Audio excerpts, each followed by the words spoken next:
Welcome back, everybody. We are Left Claw Studios, and this is the new Spoilercast. And this is also Vaeldus joining us. Hello. This is a Spoilercast for Last of Us 2. And you know that because that's why you clicked on the video. Yeah. But yeah, there's a lot of thoughts on this game. oh my god, so many. We just had to fucking spoil it for you guys. Yep. So, you said you wanted to start off kind of talking a bit about the story progression, Yeah, right? So, in a generalized sense, I feel like it had like 7 different places it could have ended well. You know, like there were, like when you thought, like at 7 points, you thought when it ended, it kept going. Yeah. So it's tough to talk about it because there's so many different stories happening. Yeah. But it does start out with an older Ellie and an older and there's so many flashbacks. Yeah. That it's difficult to tell really where something is in the timeline. So we got to start off. The game picks up about 5 years after the ending of the previous game. Right. For the majority of the game. Right. That's important to say because there's a lot of flashbacks, It flash put forwards. Family Guy to shame with the amount of fucking flashbacks they had. Just all over the place. Yeah. Like, There were flashbacks inside of flashbacks. Yeah. Which I think we agreed was actually just a different perspective. Yeah. Because it was, well, we got a lot of, 2 years ago and 3 years ago scenarios. But there's one point where, because the way the time kind of worked on this game was kind of weird. Because you start off, you're in Jackson, and then shit goes down, and you have to go out to Seattle, and then it's that Seattle day one, and you're like, oh, all right. And so I swear to you, each day took me like 2 days to beat. yeah, well, I feel the same way. Yeah. Forever. Yeah, this game was about double the length of the first game. I was fully expecting to be able to finish this by Saturday, right? Yeah. Like it came out Thursday night at 11 o'clock. I was able to squeeze in a couple of hours that night before going to bed. Then I had a cleared calendar for Friday evening and all of Saturday, so with the intention that I was going to fully finish that whole game. Same with me. I thought, well, I didn't think Saturday, but I thought at most late Sunday because if you've been paying attention to our channel, we played The Last of Us. I played The Last of Us live. In like 5 sessions of like anywhere from 2 to 4 hours. Yeah, and in total it was, I think you played for about 14 hours. Yeah, roughly. Ish. Yeah. And you got through the whole first game. It was not long by any stretch of the word. My runtime for this one was 29 hours and like 20 something minutes. What was your runtime? My runtime for this one was 32. My runtime for the first one was 10. That is a vast difference. Yeah. Yes. I mean, geez, over 3 times for him, 2 times for me. I don't even know what your first playthrough Yeah, I don't know what my first playthrough was like. I know it was over a weekend. But yeah, and so then it makes, when you get to the end, it makes sense why it was longer in some ways. But like, yeah, when you're playing as Ellie and you got Seattle Day 1, then Seattle Day 2, then Seattle Day 3, and then you get to the big climax, right? So let's talk about before we get there what gets us to the climax. Yeah. So before we get to the climax, they essentially in the start of the game you're being introduced to new characters. You get to play, honestly, the most heartwarming fucking scene I've ever had in a video game, which was the snowball fight with the kids. That was touching. Yeah, that was so fun. That was just fun and like joyous and really fucking juxtaposed the rest of the game quite a bit. That's the only happiness in this game, though. Like, when it comes down to there's a few minutes into it, because like, and it made me think of Final Fantasy Tactics Advance on Game Boy Advance, because a snowball fight in the beginning, only better. I felt like in Tactics Advance, it was teaching you the mechanics of how the game tactics works in a non-dangerous way. This just felt like a nice story, heartwarming moment. Yeah, it's not like they were teaching you mechanics you didn't already know, and they assumed you would have known in the first game. Because if you try to play this game without having played the first game, I will admit, you would have been lost. There's a lot. there. Nothing would have meant anything to you if you went straight into this one. Yeah. Whether you hated it or liked it, nothing would have meant anything. But, so yeah, it taught you to throw things and, pick up stuff. Nothing special, but, some basic mechanics, a refresher, I guess, Mm-hmm. And then, but yeah, that was really nice. And then you got to, the little backstory with Dina and learning about the night before. Yeah. It's mysterious, you're curious what happened the night before. So yeah, and they don't tell you that until the fucking last 30 minutes of the game. Yeah. They give you, teases and hints about what happened the night before. Dina kissed Ellie, but you don't know the details about how that happened. I mean, you kind of understood through Jesse. Jesse was kind of being...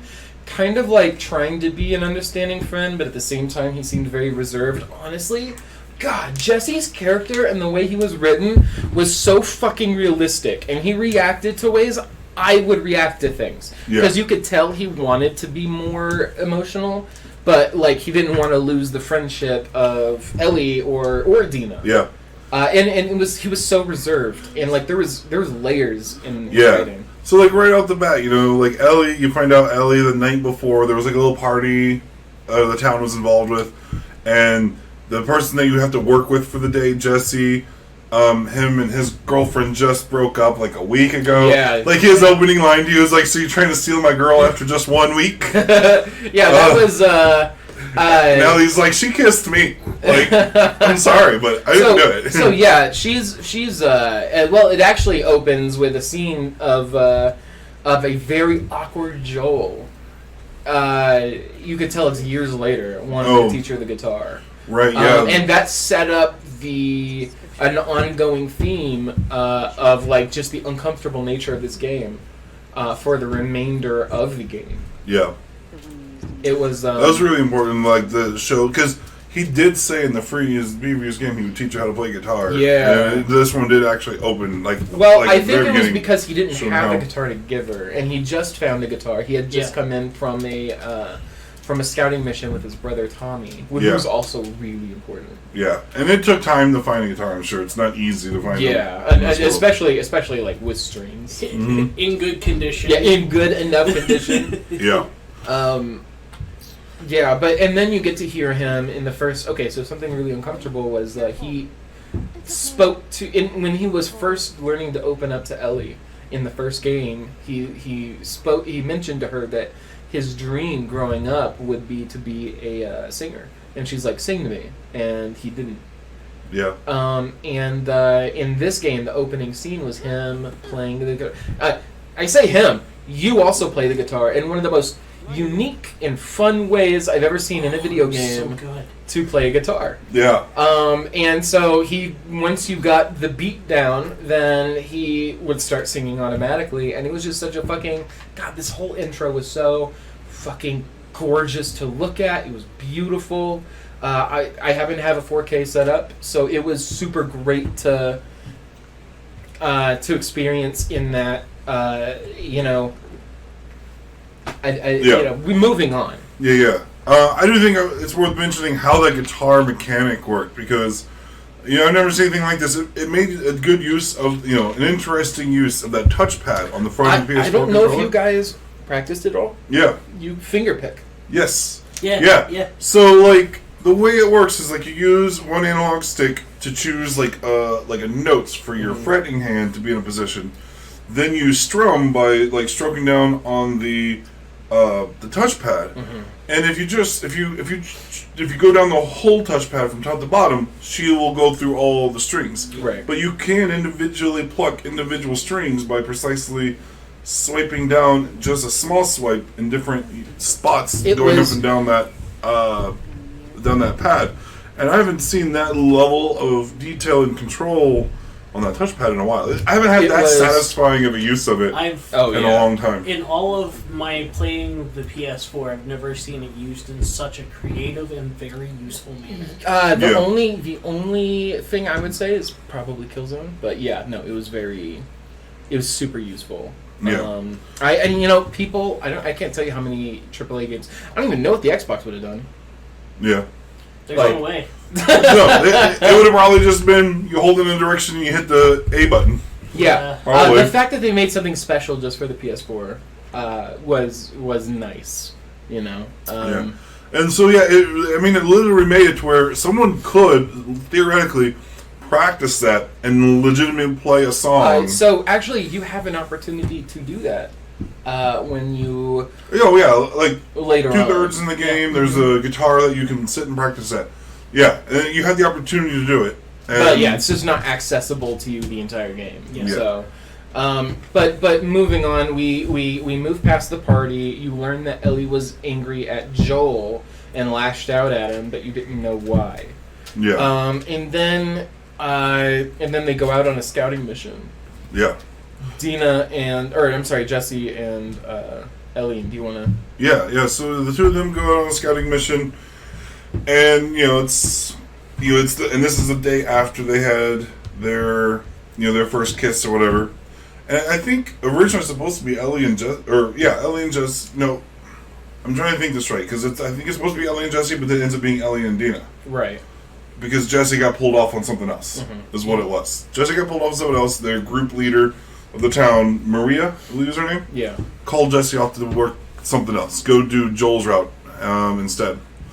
And so you are traveling with her, and then along the way on your little scouting trip, and it's just supposed to be like a routine trip going around the various outposts. It's very important to explain kind of the world or the world of their Jackson City is where they live. Yes. So what they do is every single day they send out a band of people. She happens to be good enough to be a part of only a 2-person team, where their goal is to go out and hunt.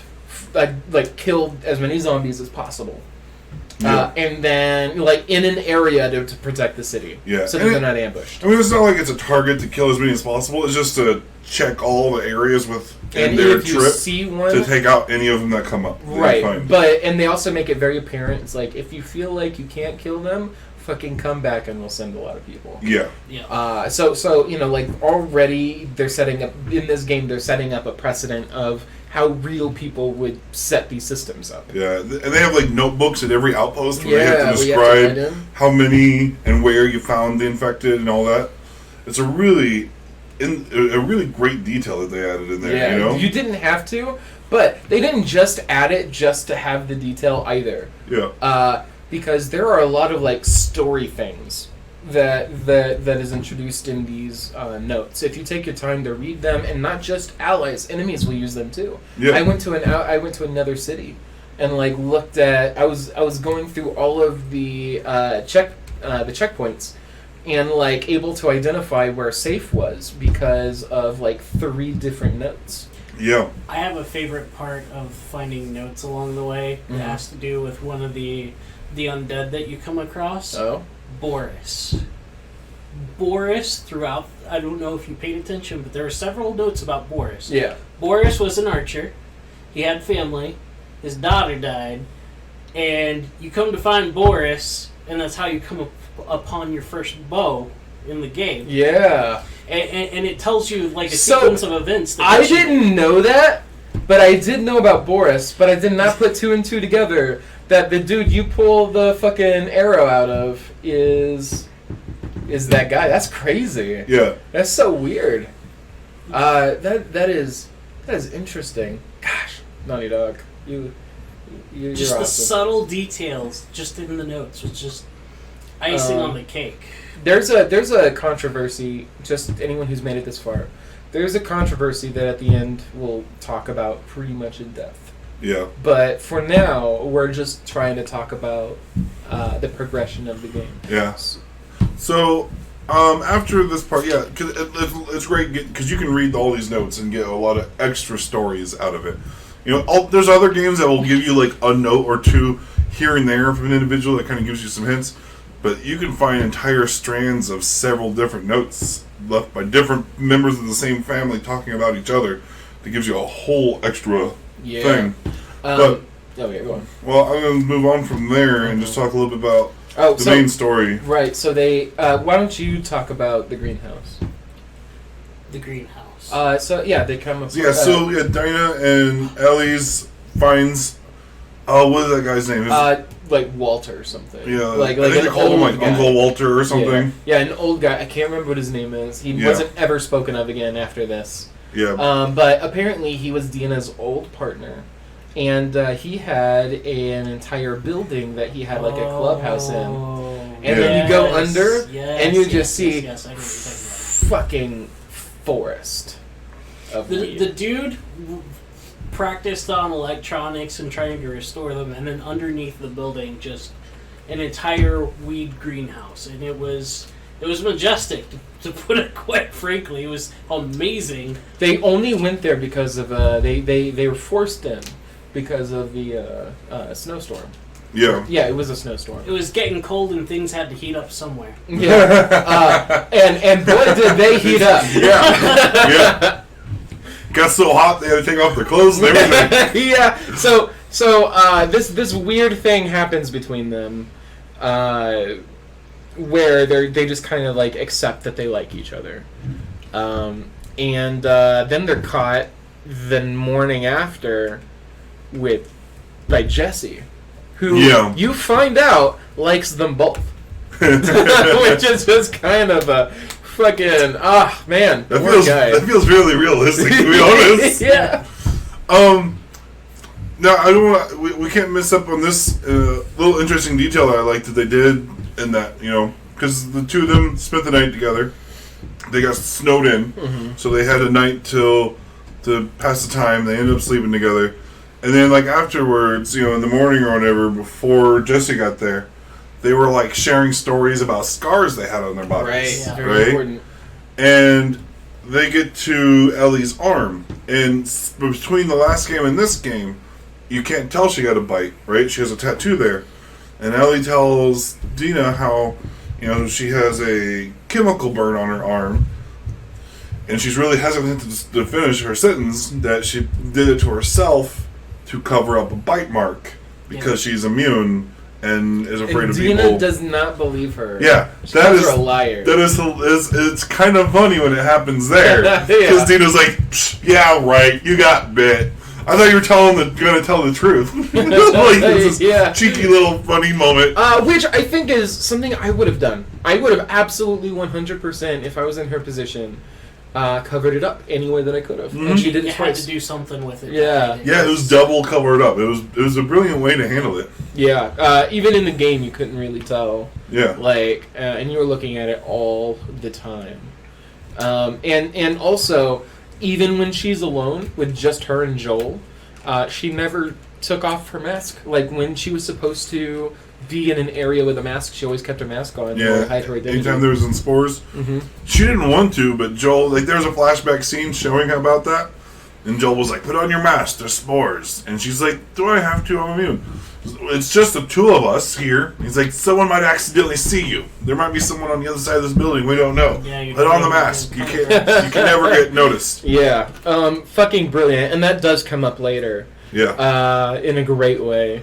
And this game, after this point, the smoking weed and having sex was the high point of this game. Everything else just went to 2020 up in there. Everything definitely in 2020. So, then the next morning, Jesse shows up, and that's the beginning of shit going downhill for the whole rest of the game. He tells them that. Yeah, he tells them Joel didn't make post. He didn't show Joel up. and Tommy. Yeah, Joel and Tommy are both missing. Yep. And they split up. Yeah. Now I'm trying to remember. At this point, I think we already played, because the game does jump back over to Joel and Tommy it jumps over to the other playable character. Right. Yeah. So the Abby, which is we need to get this out of the way right now. She is not trans. She is a very muscular woman who became muscular to beat up Joel. Yeah. And anyone who's like, okay, well, that's not realistic. First of all, if you're a woman in the apocalypse and your survival hinges on you being stronger than the other person, you'd be fucking buff too.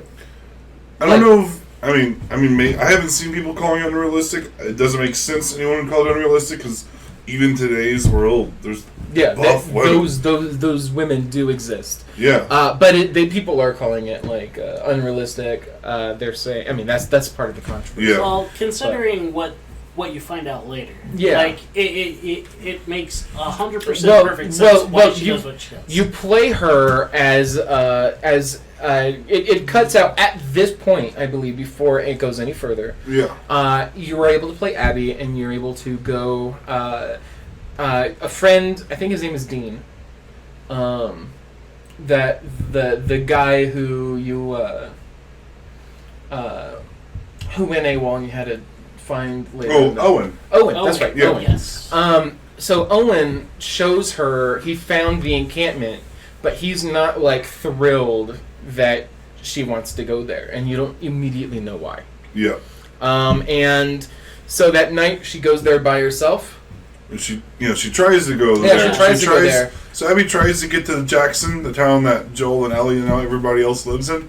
Along the way, she gets into some trouble, gets swarmed by some infected. And then a snowstorm happens. And the snowstorm happens. And then she's saved by Tommy and Joel. Yeah, Tommy and Joel save her and ass. you can just tell she doesn't know how to handle herself. Yeah. Oh my god. And then they get into trouble, they get overwhelmed by infected, and then she brings them back to her camp where they, because they think they just helped save a survivor, and then they would bring those survivors to Jackson to get them full of food and get them geared up to leave. Yeah. They were being super nice about it. They're like, we're neighbors, let's get you moving on. Mm-hmm. And they proceed to beat the shit out of both of them. Yeah, they get there. Well, it's an interesting scene because like Joel and Tommy get there. Everybody's cool and happy. Everyone's cool and happy. They're thankful that they were able to save Abby and blah blah blah. And then Tommy's This is a group of 6 or 7 people. By the way. Yeah. And then Tommy's like, "My name's Tommy. And this is my brother Joel." And the whole quiet gets the whole crowd gets quiet. Yeah, the whole room of people gets quiet, and they like start like crossing their legs over the other way. Like it gets like real tense. Yeah. And Joel's like, "Oh, it's almost like you guys have heard of me at some point." And then it turns, and Abby's got a fucking shotgun, and she shoots Joel right in the leg. Yeah, Tommy freaks out. They knock him out. They just knock him out. And I think Abby yells, "It's because we have," before she shoots him. Yeah. So it was a really tense scene. It's the scene no one wanted. I guess there was a leak, and that was the scene that the leak unfortunately. Yeah. Did because like that's a really important part of the story, but and it's the linchpin. It is the linchpin of the entire story. Yeah. But anyway, so Joel is antagonizing her, trying to get her to end him quickly, and she refuses to do that. Instead, taking out a golf club? Yep. And just beating him. She's like, "You're not getting out of this quickly," or something like that. And then before she hits him with the golf club, it's like as she's about to swing, it switches back to Ellie. The whole thing happens. Hey, Joel and Tommy aren't there. We need to go up, and then Ellie just puts on clothes. To hell with both of them. Yeah. And goes out on her own. Fighting Joel. Yeah. And she happens upon the basement of a house that Joel happened to be in. Yeah, she finds him. And he is bleeding and wheezing on the floor. He couldn't even talk. He was just in, I think, shock. Yeah. And she was pleading. It's like as she walked through the door, she got swarmed. By them and overtaken and thrown to the ground. It's a very heartwarming scene because she was just screaming out not to do it. Kicked a couple of times while she was down. Tommy is still unconscious. And forced to watch. Yeah, and then Ellie was forced to watch. As Abby used a golf club to crush his skull. Yeah. It wasn't nearly as visceral as the Walking Dead scene with the baseball bat. And Glenn. Yeah, Glenn. Yeah. It wasn't nearly that visceral. I wish it was. I wish it was memorable to the audience as much as it was to Ellie. Just from the sheer gore of it. Like at least have an eye pop out or something. Yeah. And that's just. I'm not saying that I wanted him to die, but if you were going to kill him off, make him look like spaghetti. Ugh, God. He had to die. Yeah, he did. He had to die. Now, I know there's a, well, you want to talk about the controversy more a little bit later. Yeah. We can touch on it a little bit now. But, there's a lot of controversy about him dying at this point because he was the main character of the previous game, and he's dead right off the bat. Like, he's really early in the game, he's dead. Like, within, 30 minutes of a 30-hour I don't game? think you play as him at all. I mean, there might be like a 2-minute point where you play with him in a memory. Yeah. But you don't play as him at all. In the present day, in the present day, and it seems like I think you only played as Ellie in the flashbacks with Joel there. Because it's supposed to be from her perspective. Yeah. It's only so in the flashbacks you're only ever going to see 2 perspectives in the past, or in the present, Abby's and Ellie, and I gotta say, I was very mad at Abby in the beginning. Mm-hmm. As you're supposed to be. But you soon learn, through events, that she's not a villain, she's another protagonist. Yeah. And so that's why you play as both of them, because they're both each other's enemies. Yeah. Which makes them both the protagonist. Yeah. Now, what's interesting, like, so after Joel dies, it then, you didn't play as exclusively Ellie for the longest time, right? Yeah, I think you play as Ellie longer than you play as Abby. I'm pretty sure. About 65 to 70%. I think the day 1, 2, and 3 of Seattle that we were talking about before was longer for Ellie than it was for Abby. Absolutely. Absolutely was longer.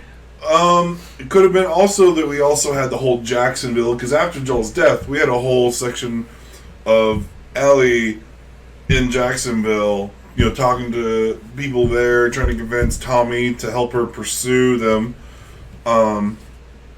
because she wants to get like a small army to go after the people responsible for Joel's death. And this is something that's important, is like, this group of people, they killed Joel, they tortured and killed Joel, but they left Tommy and Ellie alive, right? And like, the only thing Ellie has to go on to know who they are, because even as an audience, we weren't told who they were, or why they were there. Like, there's a scene where it looked like they were going to explain why he was being killed. Mm-hmm. When Abby tells Joel to guess why we're here, or do you know why we're here? And Joel thinks for a second, and it's like I think he's realizing he's crossed enough people that he can't just guess who it is. He's pissed off enough to do and this. Then he's like, and then they say WLF. Yeah. Or Washington. Well, no, they have jackets that say Washington Liberation Front. They never say it aloud. Ellie, mentions how they had jackets that had that patches, and Tommy's like, they might have just stolen those jackets from someone. We don't know. Right. But yeah, he, Joel's like, I'm not gonna play your games. Just get this over with. Yeah. And you're like, shit. And I had a pretty good feeling it was gonna be related to how the previous game ended. First game ended. So another controversy is people think that Abby just came out of nowhere, and that she doesn't belong being such an important person in this game. And you are so fucking wrong, and I can't blame you because you haven't played the game. So yeah, we move on, and we're playing exclusively as Ellie. And, and she has... Over the course of this game, she has different people that are traveling with her. She's got, Dina for a good chunk of it, and then Jesse. Yeah, so Dina volunteered. Or I'm sorry, we're not even there yet. Yeah. Go on. So yeah, she's arguing about she's trying to get Tommy to get Maria, who's his wife / leader of the Jackson, mayor of the city or whatever, to send people out. And then when she declines that request, Ellie decides she's going to sneak out. Dina catches her. Yeah. And Dina catches her, and Nina wants to go with her. And so they go on, and then Maria catches them. Hold on. They went to Joel's house. They went to Joel's house to retrieve his pistol and his broken watch that broke at the moment of his death. I'm pretty No, sure. that watch broke when his daughter died. It was broken. Oh, first that's game. right. Oh, yeah, because it got... Okay, yeah, that's right. Yeah. That's right. It's They the- broke at the moment of his daughter's death. It's memorable, and it was talked about a couple of times. Yeah, so, but the point is, he went to go get they went to go get a whole bunch of, like, this is a thing we have to do this with. You know, we gotta kill her with Joel's gun kind of, like, mentality. Like, and so, yeah. Maria catches him there at Joel's place, and it's like, shit, this is gonna make this harder for us to leave town. And Maria's like, Tommy's gone, missing. I'm pretty sure he went after Joel's killers. Well, no, he left a note. Oh yeah, that's right. He left the note. He left the note that he was going on his own. Apparently, Tommy decided he wants to save Ellie the pain of hunting them down, and is doing it himself on his own. So now Maria's like, at least go get my husband back. yeah, at least get my idiot husband back. You can have a horse, and Breeze bring him back in one piece. And this and it foreshadows something impossible, because it just goes to show that in this world nothing is fucking set in stone. Just because it's fictional doesn't mean you're gonna get out of it alive. Yeah. And just like real life, shit doesn't always happen as planned. Yeah. And so with Joel dying, you don't know what's gonna happen now. Yeah, that's true. It does really kind of throw a whole wrench in the predictability of what could happen with the story. And I would say that everyone who you thought was safe wasn't. Yeah. Everybody, there's no anyway. So they continue on. She goes out with the blessing of Maria. Dina and her are on horseback. This horseback, in fact, and then the events of what's currently playing on the screen happen. Yeah, it's Seattle Day 1. It's super accurate. I used to live in that area. Oh yeah? It is hyper accurate to That's the things amazing. you see in Seattle. That's amazing. It is. What about the monkeys? Well, without the monkeys. Wasn't that fucking great? But yeah, that was fantastic. But there were a lot of like side shit that happened. What's that? But like you'll see different pieces of like fairly unique architecture that's here. These are real buildings that are in Seattle. Like the bank is actually it is shaped exactly like that. Like they took snapshots essentially of Seattle and was like, we're gonna recreate this in a video game, and that's exactly what they did. Speaking of the bank was an entirely missable zone. Like you could have skipped over it easily because it's not. It's mentioned at some point, but it's not a required area to go to. Yeah, it's one of those notes, and it's super important to go to the bank. Yeah, because that's where you get the shotgun. Yeah. Yeah. And if you don't get it then before you advance past a certain point, you just go the game without a shotgun. At least it's Ellie. After I played the game, I realized I never went into the bank, and I saw the bank being done. I could have gotten the shotgun a lot earlier. But in the last part of the game, you can still get the shotgun. Oh, so you managed to get the shotgun without going to the bank. I was nook and craning the entire game. So I did. There was 2 points, and I think either we missed it or not. There was a point where you went under an area, and I did not have the equipment to deal with all of these infected. So I said, nope, I'm noping out of that.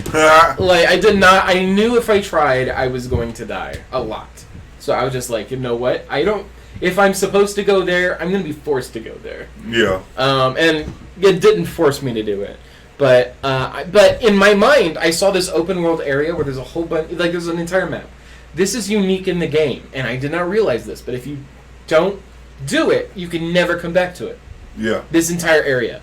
But there's like 10 unique places you don't have to go, but can go here. Yeah. And I went to most of them, as you see. Yeah, and they're all worth going to. There's about a dozen total buildings you can explore that are unique here, and only 2 of them are mandatory. I thought I would be able to come back, and so I didn't do some of them, and that's unfortunate because I missed out on quite a bit. I think. Yeah, I had a feeling I wouldn't be able to come back because the previous game was such a linear game. I didn't trust that this wouldn't do some of that, and I was like, I know this seems to be open world, but I don't know much of the game is going to be. I was real afraid that if I advanced a certain point, I wouldn't be able to go back. I want to point out something. The words on the screen right now, it says use gate code.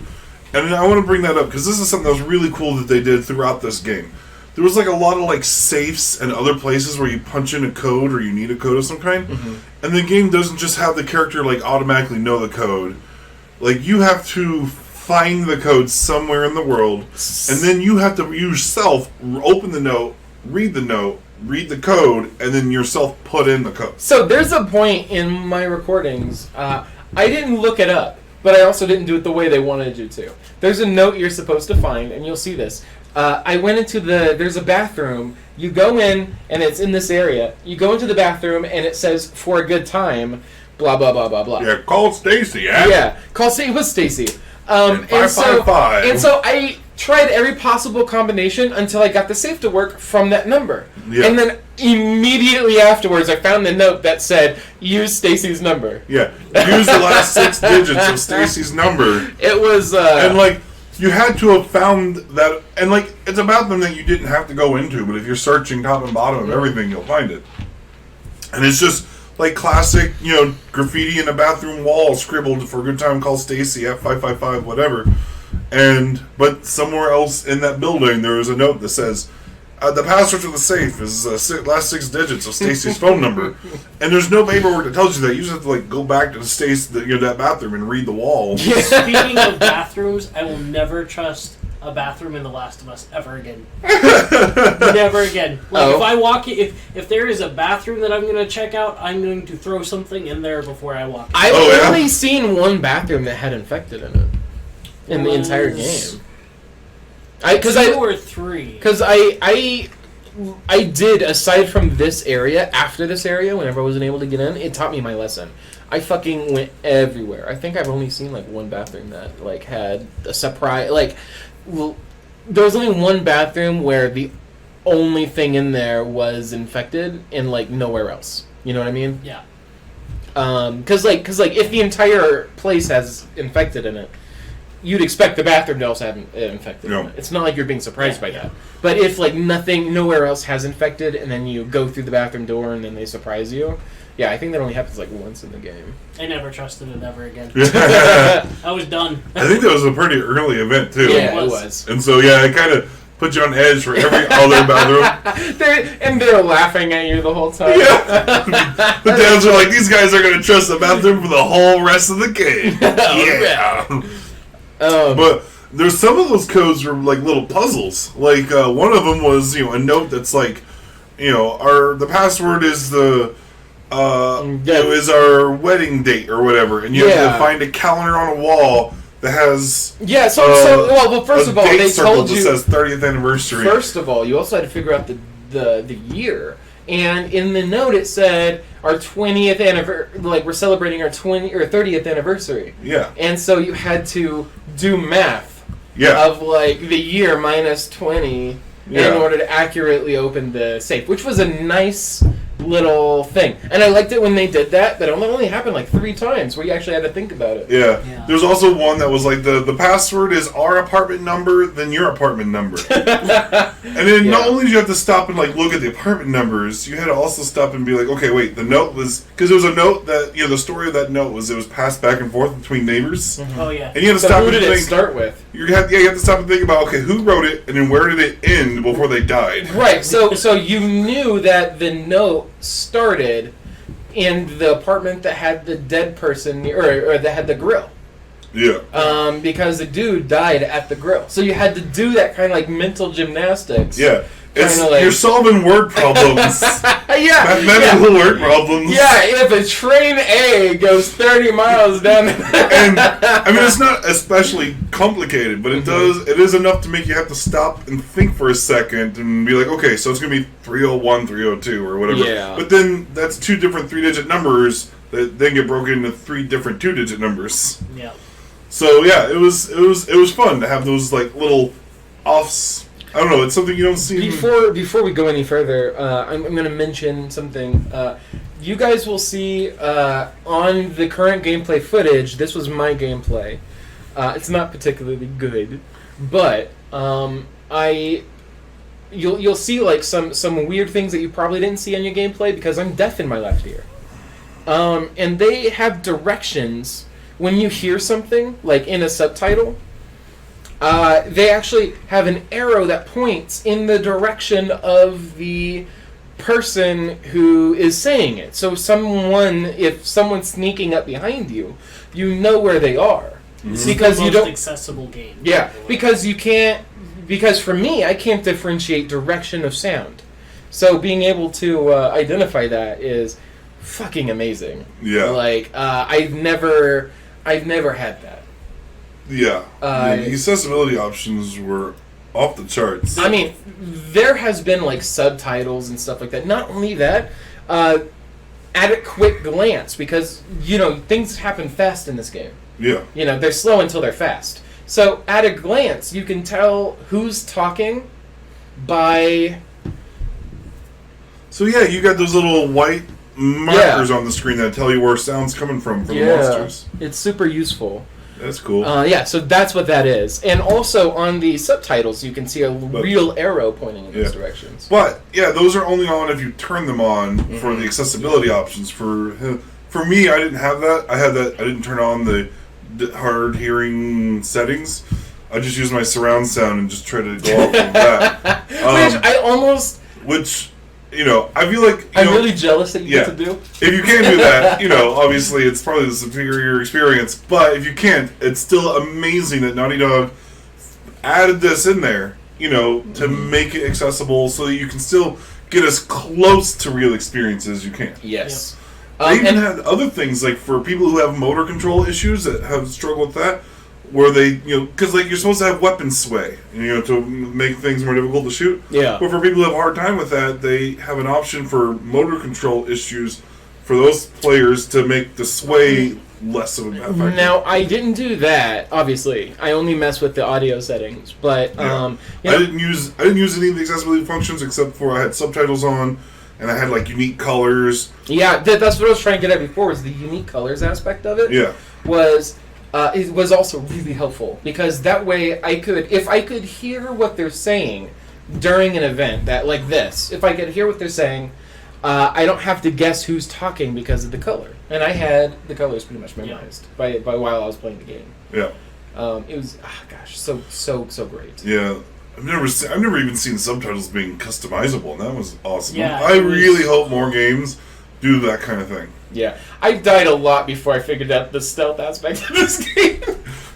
I didn't realize because we played easy mode in the live action. Yeah. And when we live streamed. Yeah, when we live streamed, and because we needed to get through it fast. But apparently that also meant that they didn't hear you when you approached from the front. I did not realize that when they lurch over and then they start clicking, that if you're facing in front of them when they do that, they will attack you. Yeah. I thought you could approach them from anywhere. Apparently you have to go from behind. So this right here, what you're seeing, has been teaching me a very valuable lesson about how the clickers actually work, because my only experience was the easy mode. Yeah, I told you that they were a bit more challenging to stealth whenever you're on a higher difficulty setting. Yeah. I enjoyed it on normal. Yeah. But anyway, back to the story. Yeah, so we left off in the story, Ellie is now in Seattle, day one Seattle. And we had that little open world part. She's using a map. And that was also cool. You're having to actually use the map to try to plot out where you need to go to get things and reading notes. But, there's not a lot of story in the open world. Just a good place to collect some resources. I mean, you have to get some gasoline and you have to get a gasoline jug and then gasoline to open up to power a generator to get a door to open. And so that's why you're going to this whole open world area. It's just for those two items. So you can get through a gate. Wow, yeah. But then... That kept happening. What's that? The getting gasoline, opening a gate, getting gasoline, opening a gate. That happened 4 times. Yeah, it happened a few times. Every time you thought you were going to get gasoline, you had to go somewhere else to get it. Yeah. I mean, it was almost... That... Okay, so that was really slow for me. That part where we had to keep opening the gate... Whatever. It was great seeing these areas, and it gave me an excuse to come here. But otherwise, it was a very boring aspect. Pacing in this game was probably my largest complaint. The pacing wasn't super bad everywhere, but there were points where it just slowed to a fucking crawl.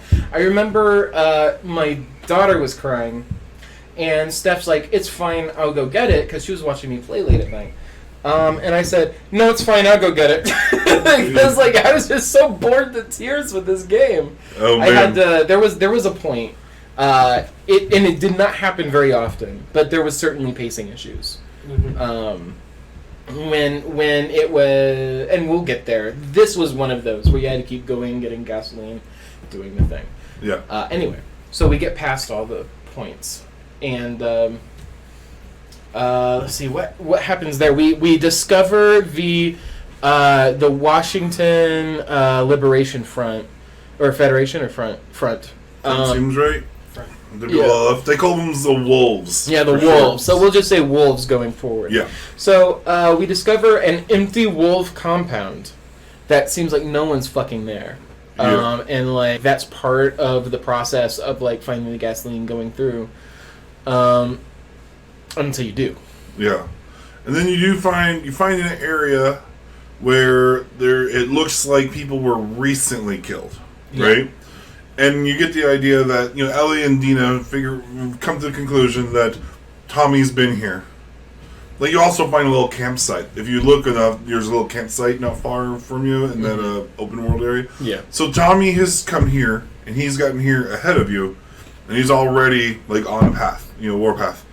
And you actually find, and in this place, you find 2 dead guys tied up in chairs, with one of them laying on the side with a code written in blood, which is a gate code that you have to use to get a little even further, because there's another gate you're locked behind. And, and then Ellie tells Dina about how this is a trick that Joel taught her that Joel and Tommy would do. If they needed information, they'd tie up 2 guys, or 2 people that would know the information and, separately, and have one write down the information and then the other one verbally confirm it, and that way you know that they're telling the truth. And it's supposed to kind of be the idea that they won't be hurt as bad if they both tell the truth, but then they end up killing them both anyway. Yeah, because you can't, in a realistic setting, you can't let those people live. They're going to go and like tell everybody else that you're going to. Yeah. Which I love, because that is very realistic. That's something, like, I always get frustrated with people when they do. Yeah. Yeah, so. It's a very grisly world. Yeah. So you are like, alright, we're following Tommy's trail. We got to catch up to him. And then I think that's about the time where you are, you have to get back on your horse. Because something to do to help control things, to force you to use your horse in certain areas. They got like this barbed wire fence that's like 2 feet high, and the girls can't jump over it themselves, but they can get on the horse, and the horse can jump over it. Yeah. That's probably a better corner. Yeah.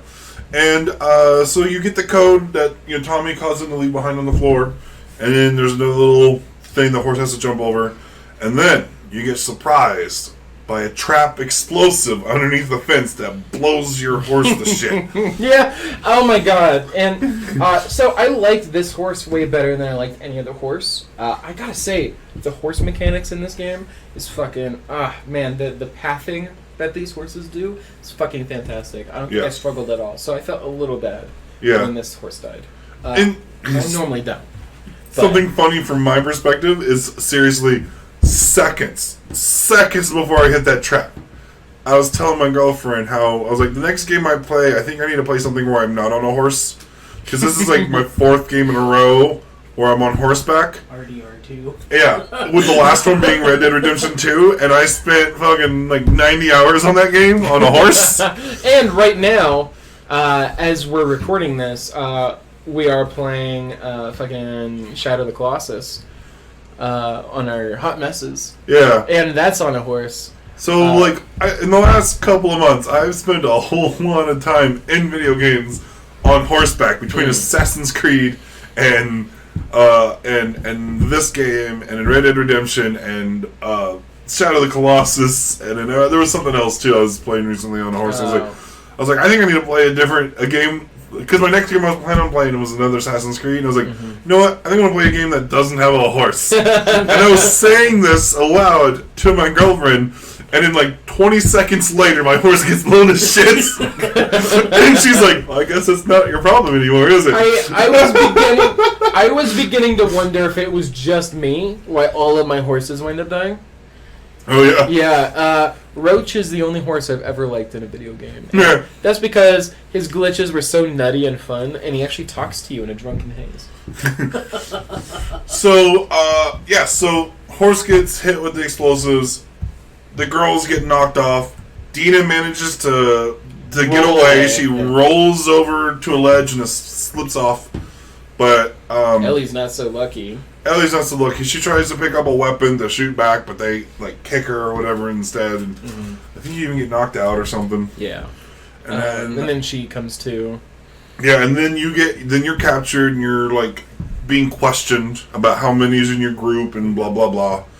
And then Dina comes and saves her ass. Well, before that, the person who is being questioned is the kid who you gave a scar to, who she gave a scar to at the beginning of the game. Because when she got was that one Manny? Yeah, I think so. It might have been. It's one of the people from that group. Kid. Yeah, one of the people from the group that came and attacked you is questioning you, and he recognized you. He's like, "Hey, you're the girl we let live when we killed that Joel guy." And then Ellie's like, "I want to kill you, you bastard!" and there's some questioning, and then another guy comes up and is like, "We gotta leave. Our leader Isaac has said that we need to just kill them and get out of here." And he's like, "But they might have some information." Shit like that. Yeah. Which was very different because that dude who you gave the scar to in the beginning of the game wanted to kill you. And he irrationally wanted to kill you. He put a gun to to Owen's face because Owen stopped him from killing you. It did seem a little strange that he was suggesting that we keep her alive now. Well, I don't think he was wanting to keep her alive for anything other than so that we can get more information. Yeah.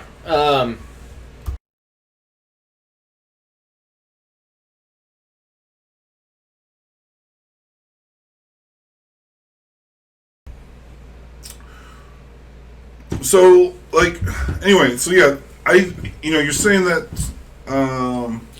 Yeah, so I think he's just trying to get information. Yeah, I don't know. It seemed out of character. I think honestly because she attacked him again, before he did that. Yeah, I'm confident he fully intended on killing her, but not until after he had more time to torture her. He did not seem like the kind of person who had that forethought. I don't know. I mean, but it doesn't matter. Yeah. That was one. I think that was probably the only. It's not a perfect game. Yeah. And there's no such thing as perfect writing. Yeah. He's probably the least interesting of that group of people. Yeah, I was glad we killed him almost immediately after Dina came to rescue us. Yeah.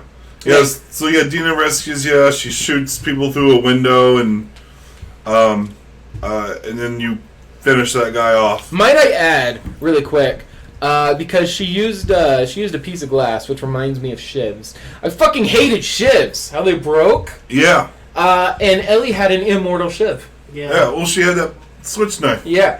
Fucking amazing. Yeah. Good on you, Ellie. I hated when I played Abby and went back to shivs. Oh yeah. Going back to shivs after the first game and then playing as Ellie with the infinite knife was so nice, and then it got ripped away.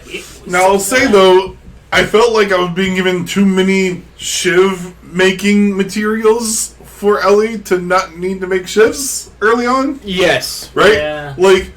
Like there was scissor pieces or blades that. Oh yeah, you just got a ton of them. Yeah, until you get further in the game and you get to a bow and a certain type of. So you can item. See here through my gameplay. I took on this entire horde of zombies just with my fists. Oh yeah. I'm just fucking slashing at them. So for the most part, I mean not obviously all of them, but for the most part in my early gameplay, I didn't have any. I had full materials mostly. Until until I started using them. Yeah. You know what I mean? Well, see, I was a little bit frustrated because I was using whenever I got to where I was full on something, I was I want to start using this shit. I'm going to enjoy this stuff, right? But I was getting frustrated where I would be like, I'd be out of materials to make Molotov cocktails, but I got plenty of materials to make a shiv. Oh, that made that. But that, I can't make shivs. So what am I going to do with these blades? It took a long ass time for you to have the ability to modify weapons to have one-hit kills. Yeah. Which I preferred in this game. Modified weapons are way better because like it used to be if you attacked once with it, you still kept the weapon. But now the one-hit kill is gone. No, I think the one-hit kill stayed. No, in the previous game, it would just chip off into the thing. Oh, yeah? Yeah. And so you could only use it once. And in this game, you use the one-hit kill the whole time. Yeah. And it was awesome. But items did break quicker, I think, in this game than the previous game. Because like it used to be in the other game when you would go to like kill somebody, and you would enter the animation of a strike. Mm-hmm. So it'd be like, bah, bah, bah, like that's not something you can control. And it takes 3 points off of the bat. Yeah. And, one thing that did kind of irritate me when it comes to, like, the placement of equipment sometimes was, sometimes I'd be in an area with, like, 4, fully available melee weapons to pick from, right? There might even be 3 of the same thing and then 1 alternate thing, right? But then I only can carry 1 at a time, and then I get a little bit further, use up that melee, it's broken, and then it's like 2 hours till I find another melee weapon. Yeah, oh my god, the melee weapons are so sparse. And the thing is, I would be okay if they mostly gave me wooden sticks with the occasional bat or machete or hacksaw, whatever. Axe, or whatever. That would be fine, but they only gave me wooden sticks when I already had something better. Yeah. And that was particularly frustrating. Yeah. But something I really liked in this game was the crawling mechanic. When you cut off people's legs. Good. Okay, yeah, I didn't try to do that, but the fact that there is a crawling mechanic, going prone and being able to crawl on the ground, yeah. It added a whole other, especially when they had it the grass that was just tall enough that you could crawl through. Oh my god, that was so useful, because I would go into the grass, get on my back, so I'm looking forward, and then no matter how tall the grass is, you can like shoot through that. Dude, I was sniping left and right. Oh my god, that is so... In the last bit of the game where everybody had helmets and stuff, that was a lifesaver. Yeah. Especially if you could like... whenever you got the silent SMG. Yeah, that was pretty good. Oh my god, yeah, because like the second bullet happens so fast they can't like audibly react to it. So like the first bullet takes off the helmet, and the second bullet will take off their head. And if you're like in the fucking grass when you do it, no one knows you did it. Yeah. Something else that I noticed, I thought dogs were going to be a real problem until I realized if you take out the master, they'll just silently whimper. Which made me feel really bad. That. I killed every dog along the way. Yeah. Well, I what I was doing is whenever I found a master and a dog, I would kill the master and then quickly as I could kill the dog right after. I waited for like 30 seconds. I stealth killed every single dog I saw. But yeah, I don't know if you... Okay, so yeah, the dogs is a new mechanic, a new threat to deal with in this game. And it was interesting because from what I noticed, the way it seemed like in this game, the dogs didn't just kind of arbitrarily detect you were nearby. They had like a path that they would walk with their master, and then if their path happens to cross where you've recently have walked or crawled so that's into, not quite how the mechanic works. No? No. The dogs have to be aware that you exist to smell you. Because there has been points where I just like been around an area. I was like probably 3 feet from a dog, and the dog walked through the path that I had to get to that point I was hiding. A couple of times too. And they didn't attack you. What happens is they have to be aware, and once people start looking for you, then they're on your scent. I had them get on my scent even without them being aware, I think.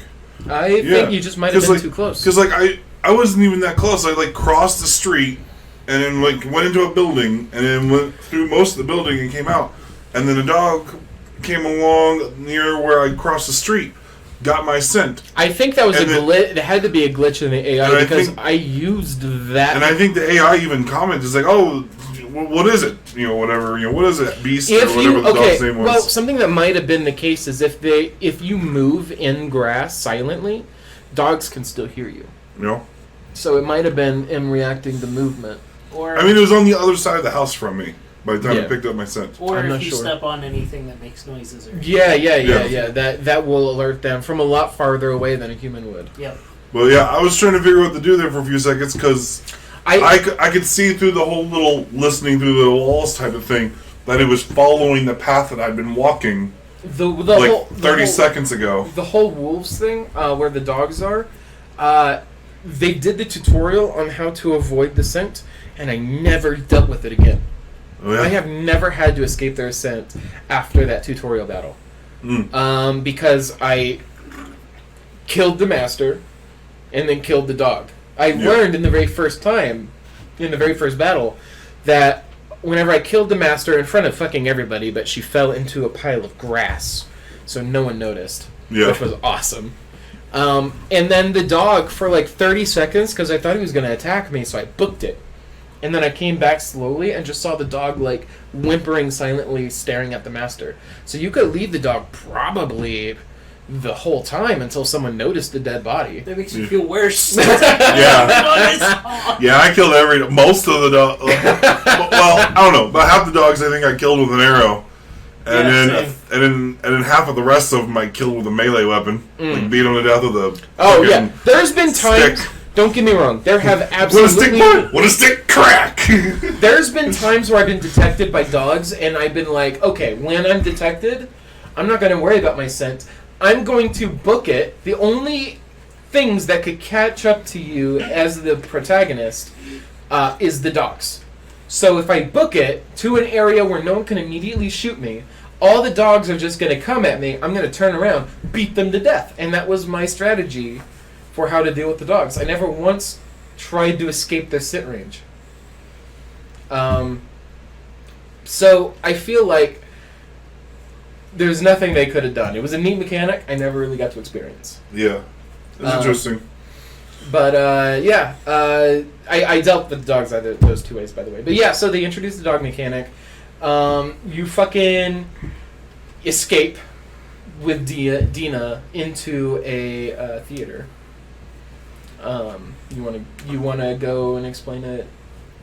You come across this theater after a sequence of escaping and getting around a bunch of the wolf folks, and the theater is empty, no issues with any monsters inside. It was abandoned is what it comes. It was previously. Right. It was used at some point as some kind of a base. It was used as a base at one point. When you finally get a chance to explore the building, you come across a radio and you try to get it to work.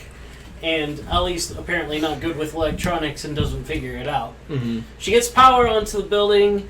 All along the way, the reason why you go there is because Dina's not feeling very well. Yeah, she's been so they had to duck in and get out of the snow. Also, just before then, I believe it was just before you find that place, isn't that when Ellie's mask breaks? Just before you find the theater? Yes. Just before you're in a spore area. And then Dina almost takes off her mask. Yeah. And she's like, oh, we could share a mask. And Ellie's like, no. Yeah. Stop what you're doing. So yeah, like we talked about earlier, Ellie's been wearing masks whenever she goes in the spore areas, even though we all know she doesn't need it, since she's immune. But the world doesn't know that. And they come across some infected, some shit happens. Ellie's mask breaks. Dina, who's loves Ellie, sees Ellie's mask broken, and she's like, "Your mask is broken. Here, we can share my mask so you don't die." And Ellie's like, "No, the fuck you don't. Keep that on." She's like, "Just no. You keep that fucking mask on your face." It was a really fun scene because at that point they come back around to, "Oh shit, you weren't lying to me. You're not coughing. You're not in pain." You're not going to turn... And I halfway think Dina doesn't believe her. Yeah. But after her first couple of hours, there's no choice but to believe her. Well, Ellie's like, "Look at me. I'm not..." She's like, "I'm breathing in the spores." She's like, because she pulls off her own mask. She's like, "I'm breathing in the spores. I'm not coughing. I'm fine." You have to believe me. I'm fine. I'm immune. It won't hurt me. You need to keep that mask on. It was a really great... And it was a good thing she did. Yeah. Because almost immediately later, we find out that Dina's pregnant. Yes. So, yeah, she's getting sick. She's vomited a couple of times, and you think it's because she's grossed out by Vael's death. Right. There was a one point of death and another point where they, like, ran quite a bit of distance, and she's, like, vomiting. She's like, oh, out of shape, whatever. Yeah. Find out she's pregnant, and it's Jesse's. Yeah. What a triangle. Yeah, poor Jesse, right? Seriously. Girlfriend breaks up with him, finds out she's pregnant. Well, he didn't find out yet. Yeah, we know. Yeah, there's strife between the two, and she's like, why did you even come here if you were pregnant? Dina didn't know until like a week after they started the journey. Yeah, she started getting symptoms a week after. Yeah, I think she said 3 weeks after they left Jackson. Maybe. Yeah. I think was the line. But something like that, because it took them a while to get to Jackson, or from Jackson to Seattle. Yeah. And 3 weeks is generally whenever you start seeing symptoms of pregnancy. Yeah. So, yeah, she probably got pregnant a week. Well, she had to have gotten pregnant a week before they left, because that was when she broke up with they broke up. So she must have gotten pregnant just before breaking up. Yeah. Like... The breakup sex, might have been where they got pregnant. Who knows? It's entirely possible. So this is what you get for one last time, for old time's sake. You as Ellie read a note next to a ham radio that suggests that the person who was working it didn't know how to fix it. Yeah. And then later on, Dina, the day after, so they have a fight.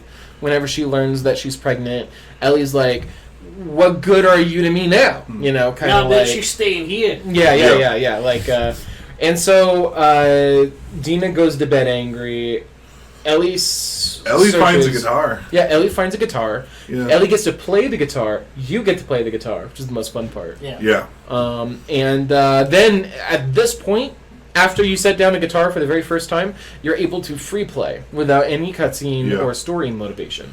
Yeah, and then she falls asleep in the chair where she's playing the guitar in the theater space. Mm-hmm. Then it lightens up or whatever, and it's like Seattle day 2. Yeah, what a great ending to day 1. Yeah, over his carpet. Yeah, I love a scene, fighting. A thing that she said that made me out loud laugh, not chuckle. I had to pause the cutscene because I was just tickled pink. She said it. It's a throwaway line. Don't worry, it's not yours. Yeah. I stopped because that was the first bit of humor we fucking had. After all of these shitty things happen. Yeah. Don't worry, it's not yours. It is pretty great. Yeah, perfect timing. And I'm surprised Ellie didn't just laugh, but Ellie's kind of getting the Joel mentality of keeping her feelings in. Yeah. Now, so she stopped being. She wasn't ever innocent. I think she was always accepting of the gruesome nature of the world that they live in. Yeah. I mean, she was a pretty vicious little bitch in the first game. Yeah, hitting people in the face with bricks and sticking them with the little knives. In our live stream, me as Joel fucking was creeping up on a guy, and then he fucking... I killed someone, and then a dude saw me, and then Ellie came from behind him and just jumped on him. Yeah. Like a fucking little. Yeah. I like how during the trip, while Dina and Ellie were traveling earlier, they were she was telling some stories. She told Dina the story about the first time she killed someone, and it was that scene from the first game where Joel's being held underwater and he can't reach his gun, and so Ellie picks it up and shoots him in the face. Mm-hmm. Things like that. And she's 14, and Dina's she's like, when was the first time you killed someone? She's like, I was 9, or something like that. It's shit. Maybe Ellie didn't have it the worst. You learn during this time that Dina had a sister, who died mysterious death, as explained later. But that is kind of the key motivation as to the reason why Dina is reacting to Ellie the way she is, shutting down. But So Ellie goes to bed, and Yeah. Dina is asleep when Ellie gets up, and she decides to go out by herself in day 2. I believe she was going to go to the radio tower, the radio station, in order to kill this girl. I think her name's Hannah. It seems about right. Yeah, she. Yeah, you find. You find photographs that Yeah. Hannah took. Yeah. A naked. Well, it was a boob. right. It was a boob. Yeah, it She's was like a hopefully Polaroid. this tides you over. Yeah, but there was like a blood smear right over the nipple or whatever Yeah. to satisfy like censorship, which is interesting to me that they smear that on there, but this game has so much gore and violence. Yeah. Gotta cover up that nipple. Well, they have a point where you see nipple again in the game. Yeah. Yeah. So I don't know why again, they you mean covered it up. just in general. You don't see it in the photo, but yeah, No. During the sex scene. right, yeah. No, yeah. That's the one and only time. Oh, yeah, that's right. You said again. I was like, no, that's the one and only time. The example I'm talking about with the picture, the nipples covered So up I with blood didn't smear. look at it close enough to notice there's a blood smear. So Oh, actually, it was- this is like my first Oh. time of like hearing that there was blood. Yeah, no. So it's good to know, I guess. Yeah, there was a blood smear on it. I think because it popped up on the screen kind of quickly when it was the cutscene, and I didn't see the picture, right? Mhm. And like I think because it came up, and I happened to like be getting a drink or something at the time it came up, and so like she just kind of glanced at it quickly. Her friend said, because Dina's like, oh, she's hot or whatever, and then Allie's like. She was one of the there. people who she was there. Yeah. Oh, well then she's a bitch or whatever, Yeah. And I was like, wait, who's this person look like? Right? Like I didn't even know it was a naked picture thing. I just was Don't like, get me wrong. I looked at the picture because it all happened so fast. You can't like single in on it. Yeah. But I was more focused with the piece of paper that came with the picture. Yeah. More than I was with the picture. It was the same way. I didn't like I knew what she was doing, but I didn't like gaze at it. You know what I mean? I didn't even know that there was an exposed boobie until you guys mentioned it. I saw that her arm was up, but I was like, I'm more interested in what's going on Well, over here. also, to be fair, I probably would have lingered more on it, but my experience with that was actually captured here. Yeah. So I probably wanted to. So my thought process was, okay, I need to get the information they're trying to disseminate with me Yeah. quickly. I didn't have an opportunity to really. But yeah, linger on it. yeah, the picture came with like a little note that was to her like guy or whatever. She's like, I hope this tides you over. I'm stuck at the radio tower. Yeah. So Ellie's like, I'm going to get to that radio tower. So day 2 is half of the day 2 is going to the radio tower, Mhm. and you go through a whole bunch of rules, blah blah blah blah blah. You get to the radio tower, and the woman who you try to get, I believe, was already dead. She was dead and hanging from the ceiling. Yeah, with her entrails out, with a mysterious, freaky enemy known as the Scars. Is how you're introduced to them immediately Yeah. at this point. Yeah. They're because which will become evident later. Yeah. But with her death, you discover all these different pictures that have all of these individuals' names on it and locations. Yeah. It gives you information, at least some information. Not locations on everyone, but at least there's like names. I think the next one that was that had a location was the hospital. Was the next place you went to. I think Nora was the last one you go to before the aquarium. Well, who did we go to before it? I don't remember, but the reason why I say that is because, and we'll get to in more detail in a minute in the story, but because at some point, No. she takes those photos back. No, she wasn't. The girl, who was the girl with the PS or the PS Vita? She was. Oh, I noticed that too, by the way. Yeah. It's like, They hey, got- that's a Vita. They have a working PlayStation Vita in this game, which was great. Yeah, and I couldn't tell what game it was, but it is an actual game. Yeah. Yeah. I didn't recognize the game.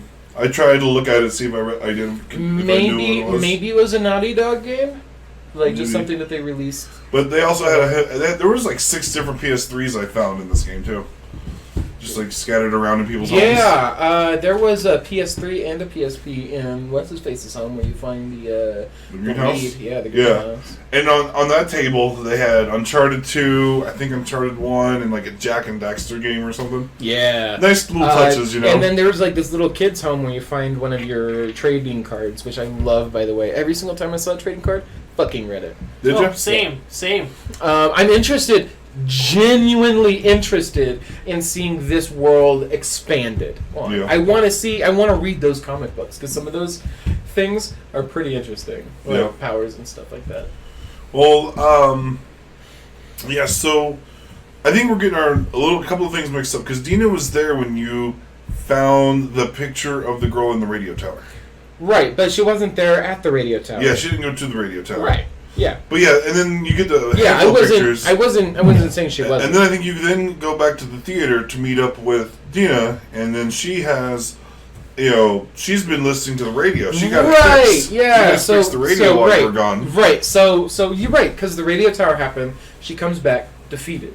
Yeah. And you're going out searching for Tommy next. Yeah. Because you get back, Dina thinks she is narrowed down about where Tommy might be.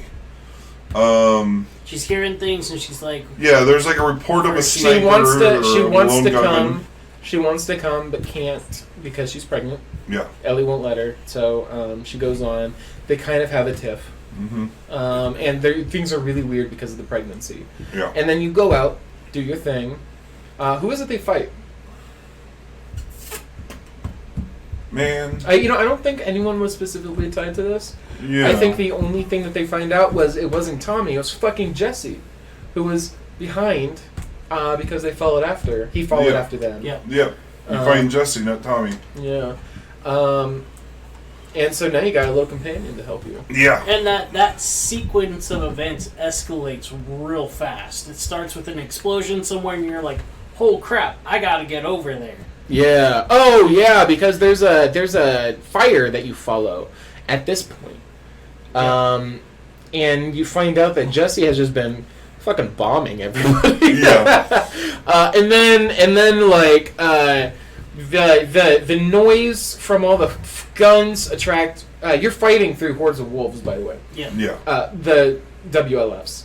And then at this point, zombies are running after you. Wolves are trying to shoot at you because you're hijacking one of their jeeps with Jesse, and your goal is to shoot the drivers in the face.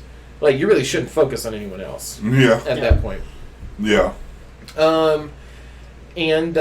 So after Jesse comes back, that's the end of day 2. Yeah. I think you make it back to the base at the end of day 2, I think, with Jesse. After wrecking the vehicle and having zombies chase the fuck out of you. That night, she wakes up, and then, or before she goes to bed, she talks with Jesse, and Jesse's like, she's pregnant, isn't she? Yeah. And then Ellie's like, yeah. And then he's, wondering why she didn't tell him and stuff like that. Well, first of all, asshole, you were injured. Yeah. She wasn't trying to put stress on you. And, she left before she found out. Yeah. It's not like she was intentionally keeping anything from you. But, like, he's doing what people do. He's not trying to be an asshole. He doesn't want to ruin friendships, so he's just, like, sucking it up. And you can tell it bothers him, but he's not saying anything about it, which, again, I have to say... It's very well acted. Yeah, Jesse in particular blew me the fuck away because of how realistic. I feel like I would have reacted the exact same way in those scenes. Like the way he's reacting to things facially, you're reading the body language. It was just, I cannot say enough. That actor was wonderful. Yeah. And, I think pretty much day 2, it's a long day, but I think you come across 1 or 2 people from that group over the course of that day that you end up killing, but none of them that you're particularly seeking after. Yeah. I think you happen to come across them. And I don't quite remember which ones those were, to be honest. Day 3 had had one objective, and it was the most tiring, emotionally exhaustive directive of those days. Yeah. And that was to hunt down where she thought Abby was, but where Nora is, Yeah. the hospital.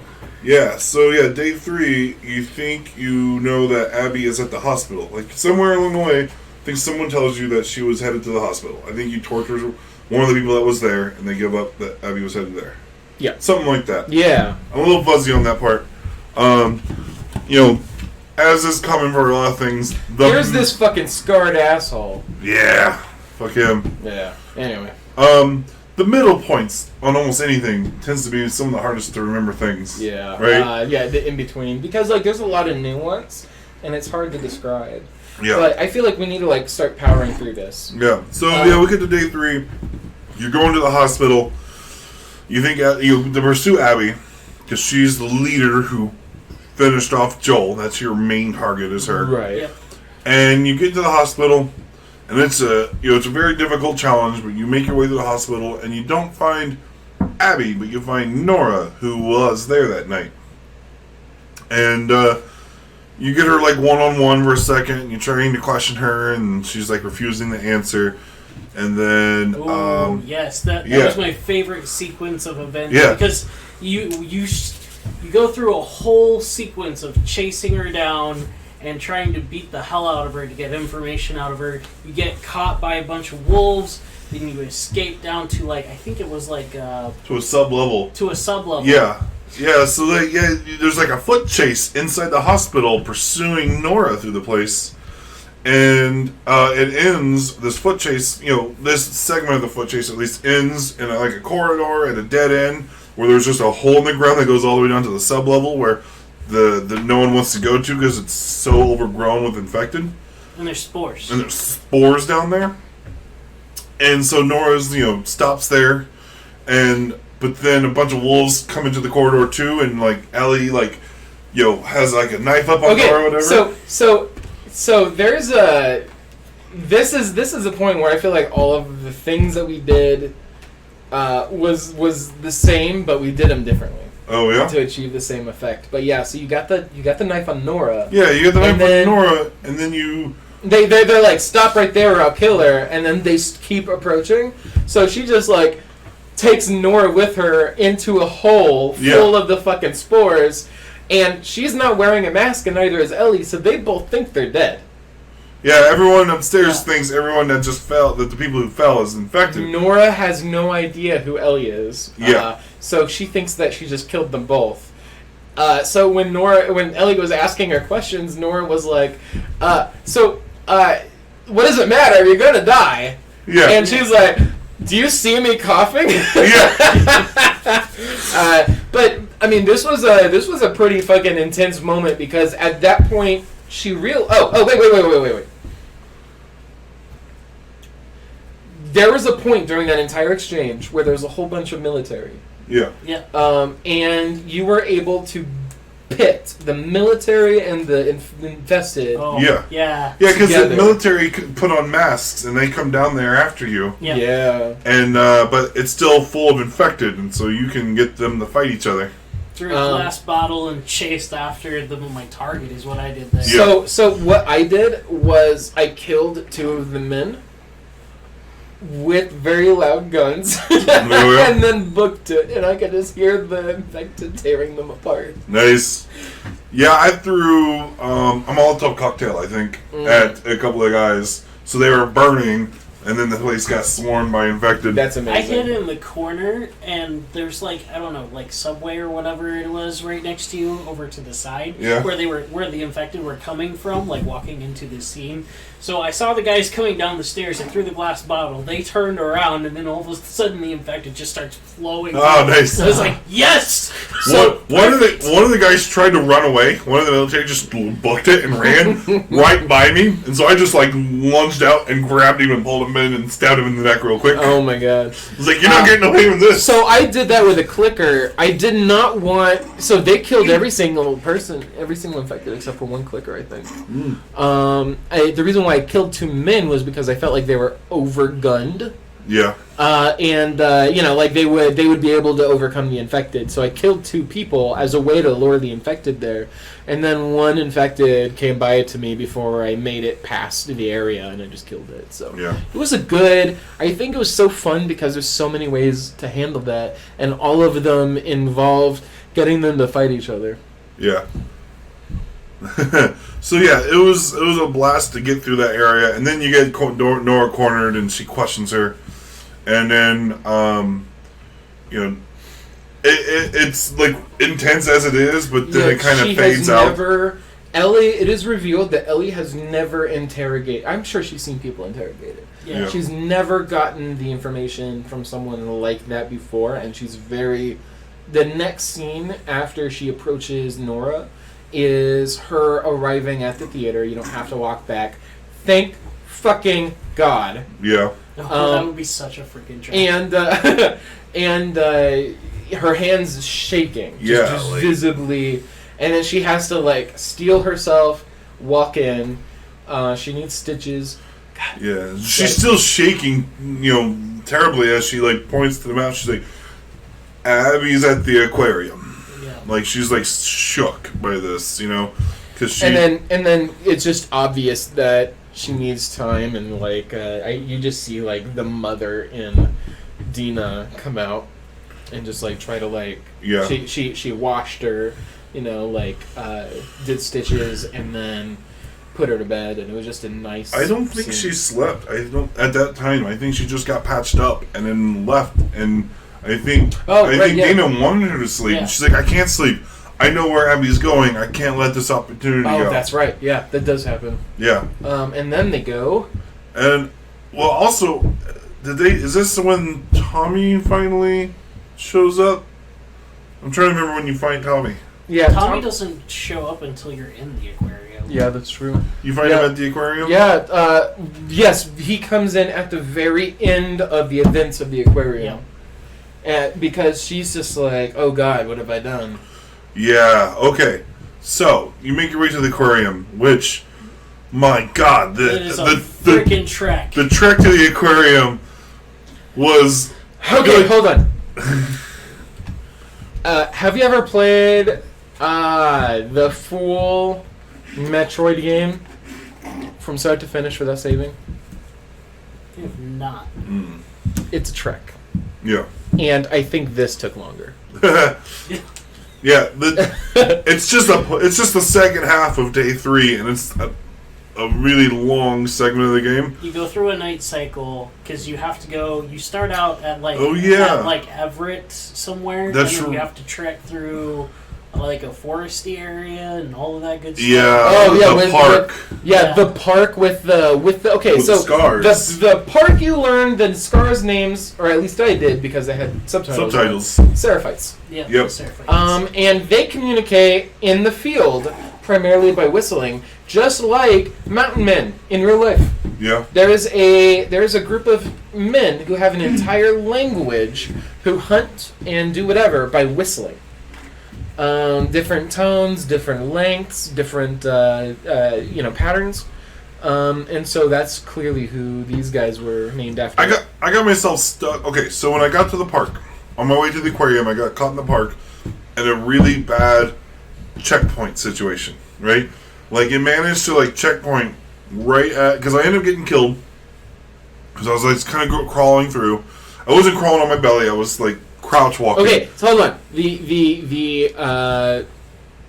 The encounter occurs as you get stuck with an arrow into your shoulder. Yeah. And you have to pull it out, which I never had to do again, so I wondered why they had that. I had to do it a few times. I had to do it one other time. Yeah, I don't think... I've been pretty stealthy. Like at that point in the game, I had the stealth to a T. I knew what I could and couldn't do. So, I think I primarily just went through a whole bunch of, fucking silencers. Which was another great addition. Thank you. Go on. Did they not have silencers at all in the first game? I think they did, but, I didn't use them. Oh. In the first game, I just kind of, bum rushed everybody. I think you only have one shot with them, too. Yes, that is true. Yeah, I upgraded them. It was a one and done. I upgraded them as quick as I could here so that they went from 3 shots to 5 shots. Yeah. 3 shots goes really quick. But yeah, I got hit with an arrow, I think twice later in the game. At some point beyond this initial bit. The Seraphites are certainly the easiest people to fight. Yeah. Yeah. I mean, because like the only time you'll fight them is with a lot of cover. Yeah. And you have a lot of time and opportunity to plan out a motion of attack. I remember spending like an hour in this dilapidated building, just like because there was like 20 Seraphites that you had to go through, and I just took my time picking them off one by one. Yeah. Anyway, yeah. So yeah, they'll just whistle. Like you'll be when you hear you're like fuck, cover. Yeah. Yeah. Get down. Yeah. You hear a whistle at all, you get down. You get in the cover wherever it takes, as ASAP.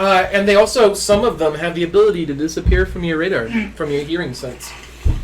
The Seraphites? Mm-hmm. Because they're designed to be stealthy too. Yeah. And that's something... Okay. Do we want to take a second to talk about the different kinds of creatures that we encounter in this game that we didn't have? Sure. Yeah, because like in the first game, we just had... 3. We had the bloaters. 3 clickers, runners, and bloaters. And bloaters. And there's only a couple of bloaters. In this game, we've got those 3 plus... plus stalkers. Yes, stalkers, which for some reason I keep calling lurkers. Oh, lurkers are the ones that are attached to the walls. Oh, yeah. The mushroom. Yeah, so there's stalkers, lurkers, and shamblers. Shamblers, and the Rat King. Yeah. The Rat King. Which is a whole separate thing that I think we should talk about later. But yeah, stalkers are the most interesting. Yeah, so stalkers are the most interesting of the new ones. They don't set off your radar at all, your little senses, because they're silent, and they can see you, and they like kind of creep around and watch you and try to sneak up behind you, like they try to stealth kill you. Yeah, and not just stalkers, other things will do that. Other people will do that too, which is really interesting. Yeah. If I got into an area that had stalkers and I recognized that there were stalkers there, I would just try to find a good corner spot and then get their attention and have a shotgun ready to blast. I did the same thing. 100% did the same thing. I would go from one corner. I'd go to a corner while they were stalking me. And then I'd book it as far as I could and you can see that I have like a radial dial because of my hearing. So when that fucking lights up, you know that they see you. And then, you book it, they start booking it after you. Because they're not stalking anymore. That means that... and they also work differently. So, like, they always know where that you are. Yeah. They're always stalking you. You only get their attention when you look directly at them. That's the only point you can initiate attack. Either that or book it. And the reason why that is because they assume you already know they're there, their cover's blown, just fucking attack. Yeah. And there's been a few times where I see them like looking at me and they'll try to take aim and then they'll hide their head before you can shoot them. Because they seem to also be smart enough to know what a gun does. I think just because you're looking at them. It might be what's making them poke away, but... See, what I always did is I got them lured to a crevasse and passed through and just blew the hell out of them with the shotgun. Yeah, I generally used, whenever I was Ellie, I used Molotovs. Same. There was a point where there was like 6 or 7 following me at once. And I went into a corner, turned around, Molotov. And you can't really do that with Abby, so you have to use a shotgun. The incendiary animal is fucking amazing. It does the same thing because, I don't know if you know this, to anybody watching, obviously, if you're watching a Spoilercast, you either played it or want to know about it. When you use the incendiary ammo, you don't actually have to hit anything to set an area on fire. Yep. You can shoot at the floor, and anything standing on that floor or coming in after you shoot it will catch on fire. Yeah. So it functions like a Molotov cocktail. Those incendiary shots are pretty badass. And I like that you can craft more. Oh my god, that's so amazing. Crafting arrows to refill your arrows was just amazing in itself. The Shamblers were a pain in the ass because they were so tough, right? Mm-hmm. They were tough in the way bloaters were tough, but instead of bloaters would throw acid things at you, Shamblers I think were more bullet resistant. I think And they would just keep coming at you and then release gas on you and burn you. Yeah, the death animation is so terrifying because it has Abby or Ellie just like writhing in pain with their blood boiling. Yeah. Or their skin boiling, you know. Very, very visceral. The death animations in this game in general are great and personalized. Yeah. There was a few times when my girlfriend was in the room, kind of playing something or doing something while I was playing, and like the deaths would get too intense for her, and she'd have to leave the room. That's fair. Yeah, it gets intense. Like there's some gory shit going on, and there's a lot of suspenseful stuff. So she gets to the end of the aquarium. Realistically, you don't learn a lot. I mean, like other than being introduced to different enemies, going through different stuff, gathering stuff. The real story thing happens when you get into a room and you see Owen and what you find out, his wife. Yeah. His wife / girlfriend, whatever it is, who's pregnant. Well, you don't know that yet. Well, you knew that was pregnant in the beginning of the game. Huh? When you were playing as Abby at the beginning of the game, mm-hmm. Owen tells Abby that she's pregnant. Right. Oh, right. You don't discover that that's his girlfriend until after you kill her. I knew that early on because he calls her Mel, and then later she's called Mel. Oh, I didn't when they're introducing characters. It's hard to keep track. Yeah, there's a lot of names going around. But yeah, I caught that. Yeah. So anyway, generally, I don't think the average player. There was kind of a cool thing on the way to the aquarium where you had steal a boat. Mm-hmm. Along the way, when you get close to finding the boat, you get word about Tommy being someplace else, mm-hmm. and Jesse wants to go after Tommy because you're right. They're together halfway through. Yeah, because Dinah is still back pregnant, and Ellie is agreed with Jesse that what's more important right now than revenge is getting Dinah back home because of her pregnancy. But what else is also important is getting Tommy back to bring him home too. And so Jesse and Ellie go out, and supposedly they're going out to get Tommy back. They're headed to the aquarium because Ellie's like that. If Abby's there, that's where Tommy is going. Mm-hmm. So we need to go there to find Tommy. But then, in part of the way, you get word about Tommy possibly being someplace else. And then Jesse's like, "Quick, we have to go to this place to find Tommy." And Ellie's like, "No, but Abby's at the aquarium." Yeah, her argument is Tommy might still be heading to the aquarium, so the aquarium's where we need to go in order to meet up with Tommy. And Jesse knew that was bullshit. And it turned out to be bullshit because they arrive with Tommy after Ellie kills both of them. She gets frightened. She enters the room. She pulls a gun on both of them. Owen is trying to talk her down. Yeah. Mel painted a little bit Ellie gets to the aquarium, mm-hmm. finds a room with Ellie and Mel, Owen and Mel in there. Two of the people who were there the night of the killing, and she's questioning her with a map of where is Abby. The same method that she was talking you through with the chair scenario. Right. Yeah. Yeah. She's trying this She's trying this tactic of interrogation herself. And she has them both at gunpoint and is telling... Owen keeps walking towards her, making her really jittery with the gun. Yeah. Then an interaction between Ellie and Mel happened where Mel says... Ellie said, something like, you killed Joel, and she's like, do you think Joel suffered? Whatever. And or Mel essentially said she hoped Joel suffered, and that if she could do it again, she would, which really pissed off Ellie. She egged him. I know Nora said that. I know Nora said, I hope that bitch... I still hear his cries in pain. Mel might have said something too. Right. Mel said something that made Ellie, hesitate in anger, and it caused Owen to have an opportunity to try to wrest the gun from her, where he shoots Owen first. Yeah. And then the woman, Mel, tries to attack out of just anguish, because at this point you don't have a clear understanding of what their relationship was if you weren't paying attention. And so in anguish, Mel rushes Ellie and tries to attack her empty-handed, I think. And might have had a knife. I think maybe. Mel had a There knife was or a knife something. involved. Oh, there was? Yeah.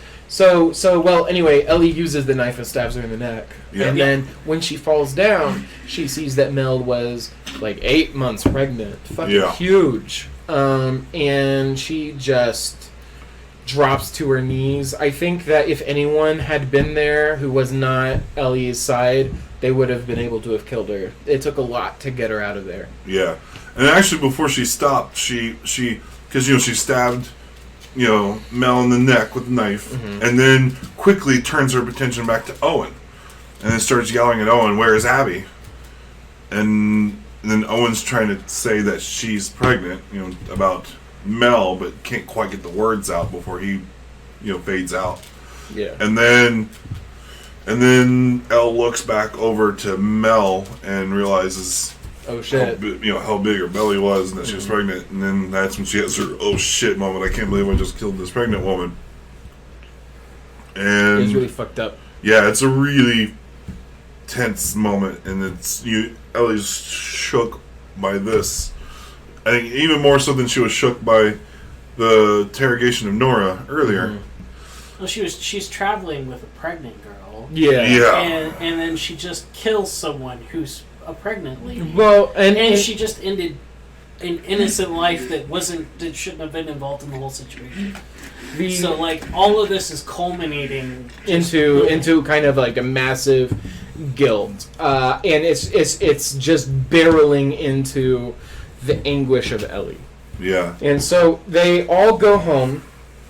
Yeah, I think after that you finally find Tommy, and he's with Jesse.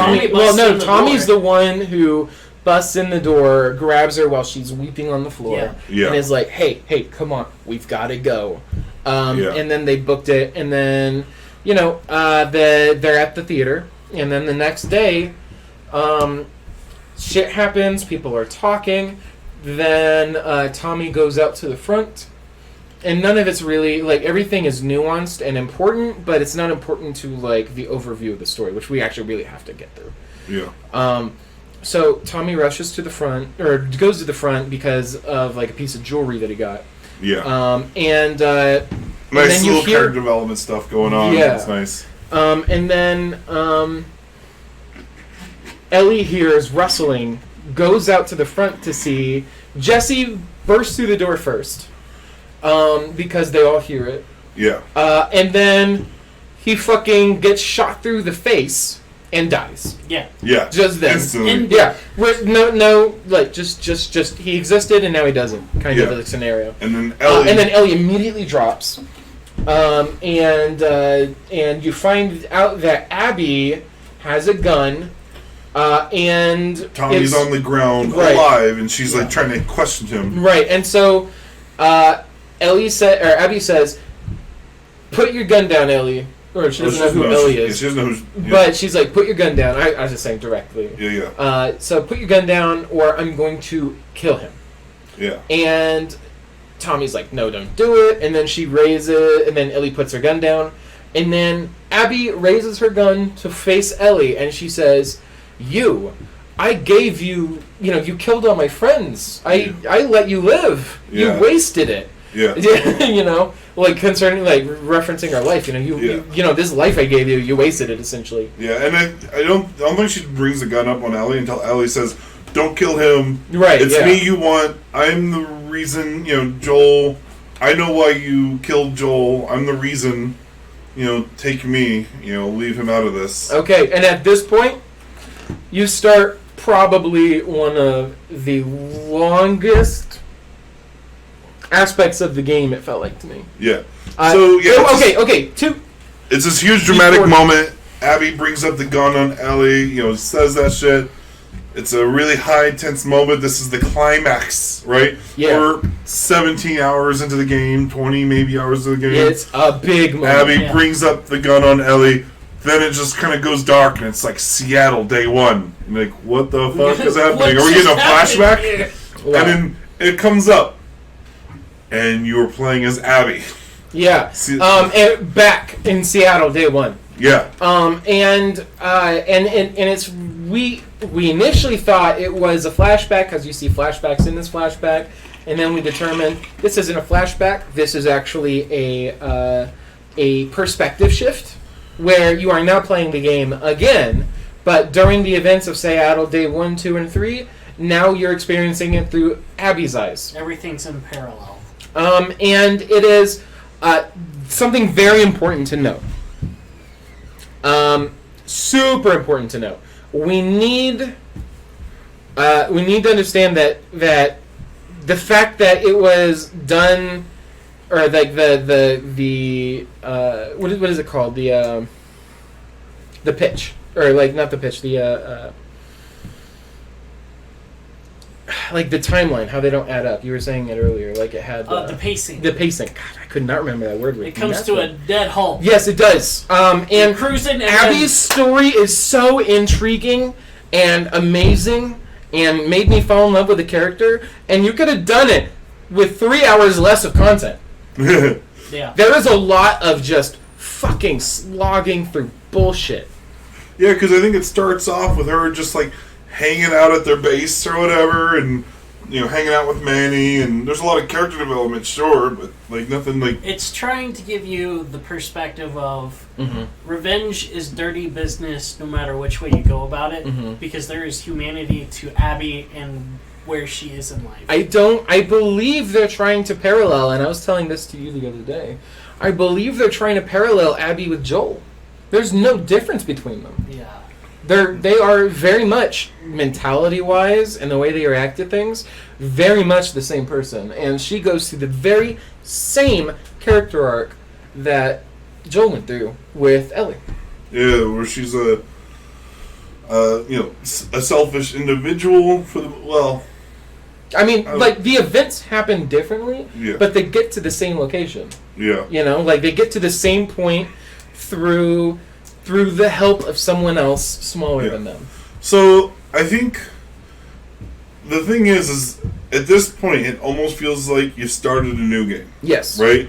You get to the climax of Ellie's story. Then suddenly you start a new game as Abby, and you're like, I gotta know what happened in that climatic moment. But now you gotta play, 12 hours as Abby to work your way back up to that same scene. So, essentially it opens with Abby being very young. It shows what happened. She's with her father. This is during the ending events of the first game.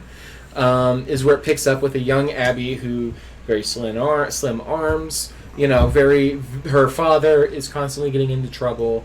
He unhooks a zebra because the mother zebra is attached into some barbed wire, and then you realize that there's like a baby zebra that was waiting for his mom, and it was a very touching scene. And then immediately Owen was sent to get him because Ellie just arrived to the Firefly hospital, and she's under, and the doctor has to operate now.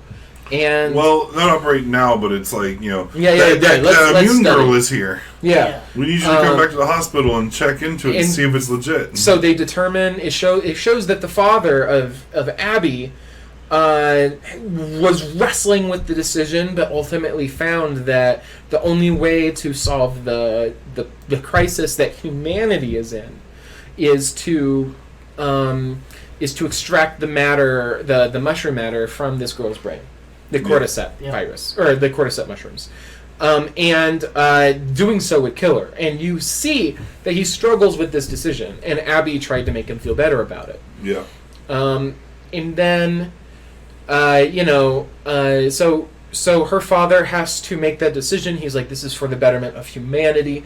This will get us back to society again. And then the events where Joel goes in, the father's like, no, wait, trying to talk to him. Yeah, the father's a surgeon. In the very first game, my playthrough that I did live, I handled that with fucking grace. The second I walked through that door, I put a bullet through his head. He could barely do this before I put a bullet through his head. I did the same thing. I was just like, nope, dead. Very unceremonious. Yeah, you just straight up went to shit. I came in, I kind of hesitated when I played it. I was like, because he's talking, and I was like, I was trying to think, can I grab the girl without killing him? He's got a scalpel on me. He might try to stab me in the neck. I did not get to the point where he had a scalpel. Yeah. The second I opened the door, he put his hands up, he did this motion, and I fucked him up. Yeah. Right through the brain. I don't think in the entire playthrough, I don't think I ever had better aim in my life. It was right between the eyes. Then a defenseless surgeon. Yeah.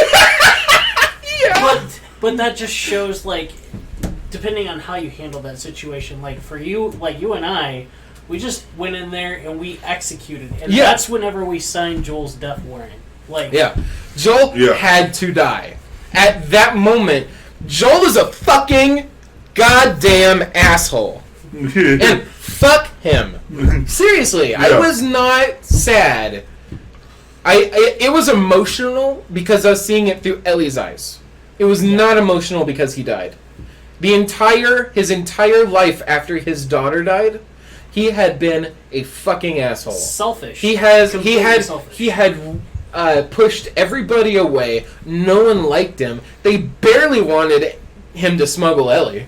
Yeah. It was someone else's job at that before she died. Yeah.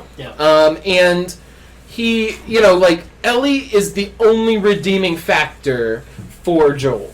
Yeah. If you took away Ellie, Joel is a shitty fucking person, and he never got any better. Yeah. And the fact that, anyway, sorry. So anyway, if you turn out, she finds out, she runs in. Joel had already left with the girl. Owen was like, oh my god, she's like, is that my father's? My father? She saw firsthand what Joel did to her father. So, ever since then, she started bulking up. Yeah. She started, lifting weights, fucking doing everything. There's another flashback at another point in time where she's like, oh yeah, I'm able to lift 180 now. And he's like, yeah, right, the guy was. And I fucking believed it after with those guns. But... now you're playing through Abby's perspective, so it shifts to, they just came back from killing Joel. Yeah, there's a couple of weeks or whatever, and not for it to still be new and nobody talking to each other, but not so long that, everyone's still kind of shook about traveling all that way to torture and kill someone that way. Yeah, Mel... The pregnant woman who Ellie killed was actually very much against it. Yeah. She believed that Joel should have died, but she didn't believe he should have been tortured. And she was a nurse, a very good one, probably one of the best ones they were saying in their entire compound. Yep. And he was a student of Abby's dad. Yeah. You find out. Oh yeah, that really hurt. You find out that that group specifically, there's a leader of the wolves called Isaac, and they took them in after Fireflies broke up because of what Joel did. Yeah. So that whole crew were Fireflies that lived at that base that survived the encounter. The leader, Isaac, gave them permission to do this because he understood about writing scales. Yeah. Like evening the scales and stuff like that, like what justice is. So, I think the intention was, if you want to be a part of my crew, this is what you need to do. They said, we need revenge, and then we'll be a part of your crew. And that was kind of like the feeling you got from some of the later interactions you had with Isaac. Yeah. But it's a very militia-run community in a stadium. Yes. Yeah. But it's very... You see there's a whole bunch of kids running and laughing. There's a point to the wolves. And you learn from Ellie, they're the enemy. But from your perspective as Abby, or just humanity in general, these people are safe. Yeah. Inside the stadium. They have a community. They're just trying to get on with their lives. And you see this, even when you're playing Ellie, that the wolves and the scars, as they call them, the Seraphites, have been at war with each other ever since one of them broke a treaty. And it's kind of goes back and forth as to who did it. Yeah. But it doesn't matter, realistically, because at this point there's a treaty, or there's a war going on where they're just attacking each other in bands. Yeah. And I remember, when you're playing as Abby, you're going through the town, or going through the stadium, which is basically their town, and, meeting with people. She's like, concerned about this, her friend's dad. Like, oh, it seems like he isn't doing so well. We should check up on him more often. Arthritis, I think, is what he's got in his hands. Something, yeah. And so, she's being real sympathetic and like she seems like she's being a decent human being in this environment, But then, and then her and her crew go out for a job of some kind, and then they get attacked by the scars and get trapped for a bit. It becomes a whole big thing. And, that's when, the other scars, or that's when, like, they get into a firefight. It looks like you're about to be overrun. Then the wolves come back and, like, save you, kind of. And then you get taken to Isaac, or you get to meet him for the first time. Yeah. And you come to find out that their tactics are effective. Yes. Yeah. And, Isaac is, trying to plan an attack against the Scars, because the Scars primarily live on an island. There are cages where they're keeping these Scars. And to give you an idea of who the Scars are, because I don't think we ever explained, they're religious, fundamental... They worship a woman who had scars that Isaac gave her. Yeah. And she died in his custody in a way that martyred her to all these people. So that just confirmed that to the Scars that these people are animals and that there's no redeeming them. And so, imagine Mennonites in the zombie apocalypse, where anything that's not war related, they swear away from. No technology. Yeah. And even then, it's only allowed for people that are classified as soldiers. Yes. Right? Yeah. If you're not a soldier, you don't fucking do anything. Yeah. You have old school stuff. You're essentially a farmer. So you find out during that event that Owen went AWOL and Danny came back, and you meet all the people that you killed as Ellie. Yeah. And one of you killed as all the named people you killed as Ellie, you meet as Abby throughout these 3 days. The woman that you interrogated in the mushroom or in the hospital. Yeah. She alerts you that Danny and Owen were out on assignment together, and then Owen killed Danny to save some Scar woman. Yeah. And you go to Isaac and say, look, Isaac, something's up with this. You need to send out someone to go get it. And he's like, he's a traitor. I need you for this big thing that I'm planning here in 3 days. Yeah. And she's like, I'm going to fucking go anyway. Yeah. And she does. Yes, she sneaks out against orders. She's specifically told not to go, but she slips out and goes looking for Owen. And she's headed to the aquarium right off the bat. So, here's kind of the thing. When you're playing as Ellie, you have to get to the aquarium, and the trip to get to the aquarium is the longest feeling stretch of gameplay as Ellie. Then you switch to playing as Abby, and from the offset, you're trying to get to the fucking aquarium. Yeah, and it wasn't that long, which I felt fucking relief for. Yeah. I mean, it was reasonable trek, but it wasn't like... Yeah, she had an easier time getting there than Ellie did. Yeah. But you had to get to the aquarium, and then leave and go someplace else, and then come back to the aquarium. Yeah, keep going. And then all through these times, you see, the relationship between Owen and Abby. And you realize that, they've always been kind of more than friends, but never consummated They're steamy. Until recently. Yeah. And then there's a sex scene. That is also part of the controversy, because everybody's like, is that supposed to be a woman? Kind of thing from the, it's fucking disgusting. You guys, come on. Yeah. But, you learn that there's a deeper relationship other than we just used to serve together in the Fireflies between those two. Yeah. And, I guess we should cover that for a second real quick. The controversy, because,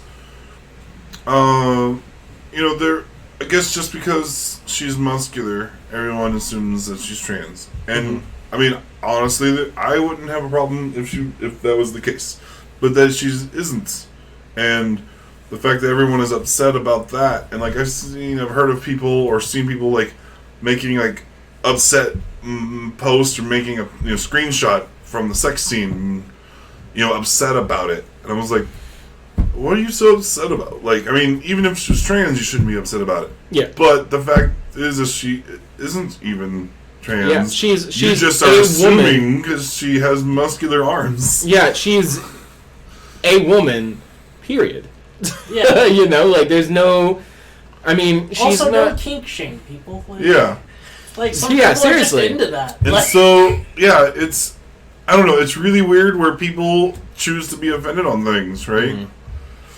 I don't know. It's I feel like there's deeper issues there, and even if we removed all the controversy and could explain it all from the game, people are still gonna fucking find something to bitch about. what it comes down to is this lady had to grow up without her dad in her life after a very traumatic situation, and she had to execute revenge at some point. And to survive, she had to bulk up. She had to get strength.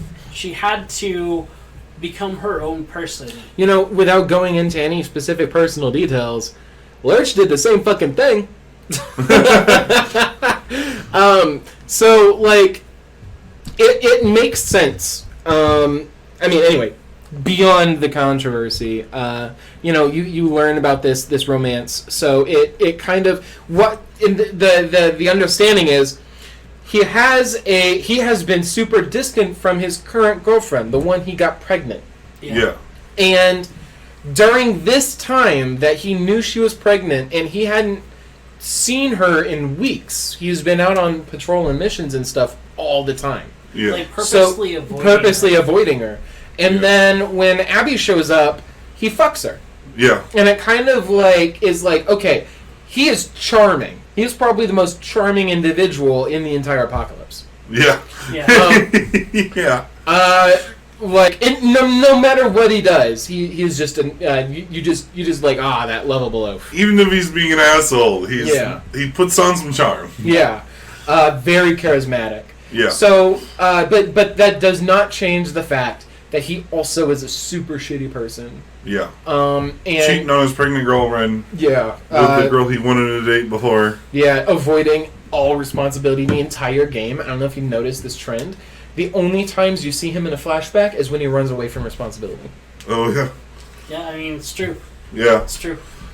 So I guess, so we were talking about that, like, that sex scene doesn't happen for a while, right? And along the way, and I'm trying to remember, because I know there's some parts I'm forgetting about it. No. What happens immediately after she goes to the aquarium, you find out... Because you don't have sex with him that day. Right, but, it doesn't matter, because that's a... The flashbacks showing the building that they had a budding relationship. I'm saying that now so we don't have to say it later. Okay. Because, it doesn't matter the order that happens.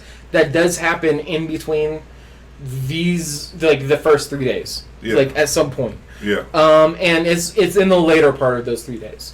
But so she goes, she sees Owen, he explains that, wait. What does happen? You pick up a kid because you are being... Oh my god, I forgot all about that. Yeah, that's what I was trying to say, is you're skipping a whole really big deal thing where she gets captured by the Scars at some point. Yeah, she gets... and I'm trying to remember how she got captured. I remember what happens post-capture. I'm trying to remember how she got captured. I remember sneaking around a bunch trying to pick them off, and then, I ran outside and then I was whacked. Yeah, that's right. Yeah. You're crawling through a narrow space, and then a really, really big woman that's even bigger than she is attacks you, and you don't even get to fight back. You get tackled and then wrestled by a handful of people all at once, and then they knock you out. They call them Seraphite or Scar Brutes in the model. Yeah, Scar Brutes.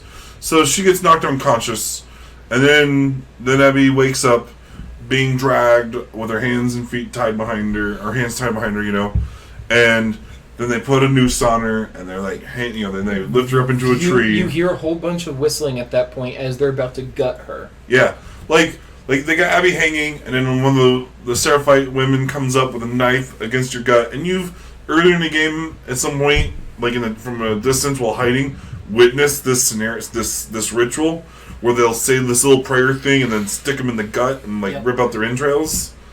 And now you're playing as Abby, and this is what's about to happen to you. But then just before they actually shove in the knife, some intense whistling happens in the background. And then a young Asian girl is thrown in front of you. Yeah. And then they're focusing on her. And then Abby uses the opportunity to use her feet, because she's at this point hanging by neck. Right. Is she still hanging by her neck? Well, okay, so the Asian girl gets brought in, and they say some shit to the Asian girl. I remember them saying to clip her wings, and then they throw her on the ground, they smash her arm with a hammer. Yeah, the big woman takes the fucking sledgehammer and just goes wham! And shatters her. Yeah, shatters this poor Asian girl's arm. It's jelly. Yeah, and then just after that, arrows start hitting the Seraphites from off in the distance, and you're like, "Fuck, Tommy, yeah, Tommy or Jesse, or Jesse's, or I don't know who it is. We don't know who it is." My initial instinct was Tommy because I've been playing as Ellie for so long, but as soon as I thought it, I went, "No, it can't be Tommy. He wouldn't be saving Abby, right?" He probably doesn't know. Oh yeah, he knows who Abby is. Yeah, and then I was like, I don't know who the fuck this is. Maybe Tommy just happens across here and accidentally saves Abby. While you're thinking that, Abby does the biggest dick energy thing of all time. She flexes her throat so that the weight of the thing doesn't snap her neck, because you can see that she's doing that. While she wraps her legs around the ritual woman's neck and kills her. Yeah. By just using her legs. Yeah. She just crushes her in her thighs. And which was fucking Mortal Kombat worthy. Just as she was because as the arrows were coming in, the ritual lady I think pulled a gun and went to shoot the Asian girl with a broken arm, and then just before she get the shot off, Abby grabbed her with her legs and causing her to misfire off in the distance, and then broke her, killed her with her legs. So at this point, you see a little boy, Asian boy, with an arrow, the bow and arrow, and she's like the older Asian female is like, save her. Yeah, cut her down. Yeah, cut her down, and he's like, I don't want to, because he's one of them, and she's one of them. And she's like, just cut her down. So he does. Yeah, she saved my life. Cut her down. Yeah. And then they run away together as you're being chased by the stalker zombies. Yeah, with no equipment. You get a hammer. You get to pick up the hammer that was used to smash the girl's arm. And you have no other equipment. I didn't even do that. And the only light is the torch that the girl is carrying. We missed the fucking the fucking boss fight between you and that big lady. Oh, that is after. Oh, you're right. It was after. Yeah. And so the girl has a torch. The little Asian girl picks up a torch. It's your only source of light. It's nighttime. It's dark. You're in the forest. You don't know where you are. The girl with the torch is like, follow me or whatever. I know the way. So you're following her. And these these stalkers are rushing out at you. And at best, you have the little hammer or maybe a brick you find on the ground every once in a while. Otherwise, you don't have any of your other equipment because your backpack was stolen by the brute, and you just have to fight your way through and mostly just try to run and survive as this girl is running with the torch, and then the little boy with an arrow is shooting arrows, but there's more than he's able to shoot off on his own. And then before long, as you're making your escape, you then come across the brute, and you fist fight her. Well, you are fist fighting. She's got her fucking giant hammer. At this point, I had been very sloppy fist fighting. I knew how to dodge, but I never really used it. It's very important to note. Yeah, the dodge is a new mechanic introduced in this game that wasn't in the first game. Fighting this woman gave me the tools I needed to fist fight every other zombie almost besides clickers in this game. Yeah. And what a fucking treat that was to do. Because I felt so powerful as Abby after that. Yeah, I mean, it didn't work on bloaters, it only really works on the stalkers, lurkers, and runners. Those three. So 3 of the 6 classes. I felt pretty confident that if I needed to get into a fist fight, I could successfully. Yeah. But that's kind of why, another portion of why Abby is so bulked up. She is the one that goes head in and can take people out. Yeah, with you guns. definitely. Well, the stuff she carries is certainly reminiscent of that. Yeah. She's very much in your face compared to Ellie, which is more of the hidey, shady type. Okay, so we really need to power through this then. Yeah. The story. So Ellie takes them back. Abby. Abby takes them back to the aquarium where she finds Mel as well as Owen. Well, she doesn't take them directly. She parts ways with them after they escape. Right. She leaves them in a trailer where they're going to try to defend themselves for the night. And that's unnecessary information. And Abby makes it back to the aquarium, and then that's when Abby sleeps with Owen.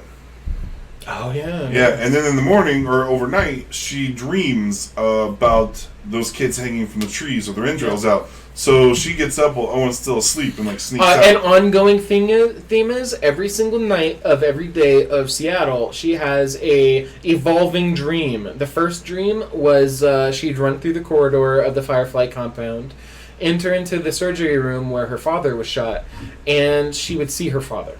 Yeah. And then the second night, she saw those kids, after she ran through that corridor, nothing changed, go into the operating room, she see those kids hanging from the ceiling. Yeah. With their entrails out. And then this is every night that she sleeps, you see something. It's PTSD, and it's actually also echoed in Ellie in the way that she acts and feels. Yes, as well. I mean, that'll be later, but yes, it certainly does. Yeah. And then, right, so that all happens. So she goes back, gets the kids. Yara and Lev are their names. Right. Brings them both back to the aquarium. Mel informs them that in order for them to perform surgery on the arm, they need to get medical equipment from the Wolf Company. Yeah, when they come back to the aquarium with Lev and Yara, Mel has shown up. Yes. She wasn't there before. Now she is. And she's very nonplussed. It's very clear she's jealous that Abby has been visiting Owen and not told her. Yeah, and she's suspicious that Abby and them slept together. But that's not the focus. She's nurse first, Yes. And that is also why she's at the aquarium. But anyway, so Abby does that, goes into the compound, the wolf compound. She gets caught by Isaac, or by Isaac's men, but then is able to escape from the girl that Ellie tortured at the hospital. The black girl. Yeah. So you go to the hospital to get supplies, and Isaac doesn't catch you, but some other guys there, right? You just try to go in, you and Lev go to the hospital, which I think it's kind of crazy, the trip to get there you used, because it's too far away to normally go the way Abby would know to go. Mm-hmm. Lev, the kid Scar, knows about a sky bridge that you have to cross over that would get you to the hospital much faster. And there's a really interesting scene of the story in the game where you're traveling there because Abby has a fear of heights, and you're way above everything, up from going on a bridge from one skyscraper to another. The sky bridge was fantastic, and I loved I loved that Ellie doesn't need the L button to maintain balance when she's crossing things. Yeah. You've seen her cross crevices before without having to do that, but Abby does because she's afraid of heights, and so she's not as stable as Ellie, which is a really nice touch because I feel that way. Yeah, is afraid of heights, and then Abby at the fucking last few feet falls down. Yeah. And crashes through a building. And then we go into one of the longest, most unnecessary parts of the game where you gotta go down level by level, killing infected. Yeah, several levels through this building that's next to the hospital. What a horrible thing that was. It's just long. There's nothing to bring up about it. Except for it's there's no story reason other than it just it makes sense to do. But other than that, there's no reason it had to be so long.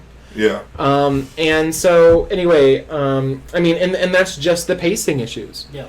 It wasn't. It was just longer than it should have been. Yeah. And then Abby. So Abby gets to the compound, gets captured, and then after they leave the little boy behind, in the bushes. She was like, I remember she told Lev, she's like, I'm going to go in without you. You know, if they see you, they'll kill you. If they see me, they'll be like, hey, we need a rematch on backgammon. So right? at this point, before they get to the Sky Bridge, it is revealed that Lev's real name, the little Asian boy, real name is Lily, and the reason why they have been him and his sister were hunted is because he shaved his head because he did not want to become the wife. This 9-year-old boy did not want to. Or 12-year-old boy did not want. It doesn't even matter, honestly. No. Did not want to become the wife to an elder. Yeah. How fucking creepy. And so he shaved his head, and it made him undesired, and that was a death sentence. Yeah, in their crazy, in their religion, it's a death sentence. Yeah, so the men, it's a goddamn cult. The men shave their heads. The men shave their heads. Yeah, the women don't. Yeah, the women have a very specific hairdo that they all have. And so, so that was a death sentence, and then, but Lev doesn't want to talk about it. And then, so you get to the hospital. You have to fight your way out. Yeah.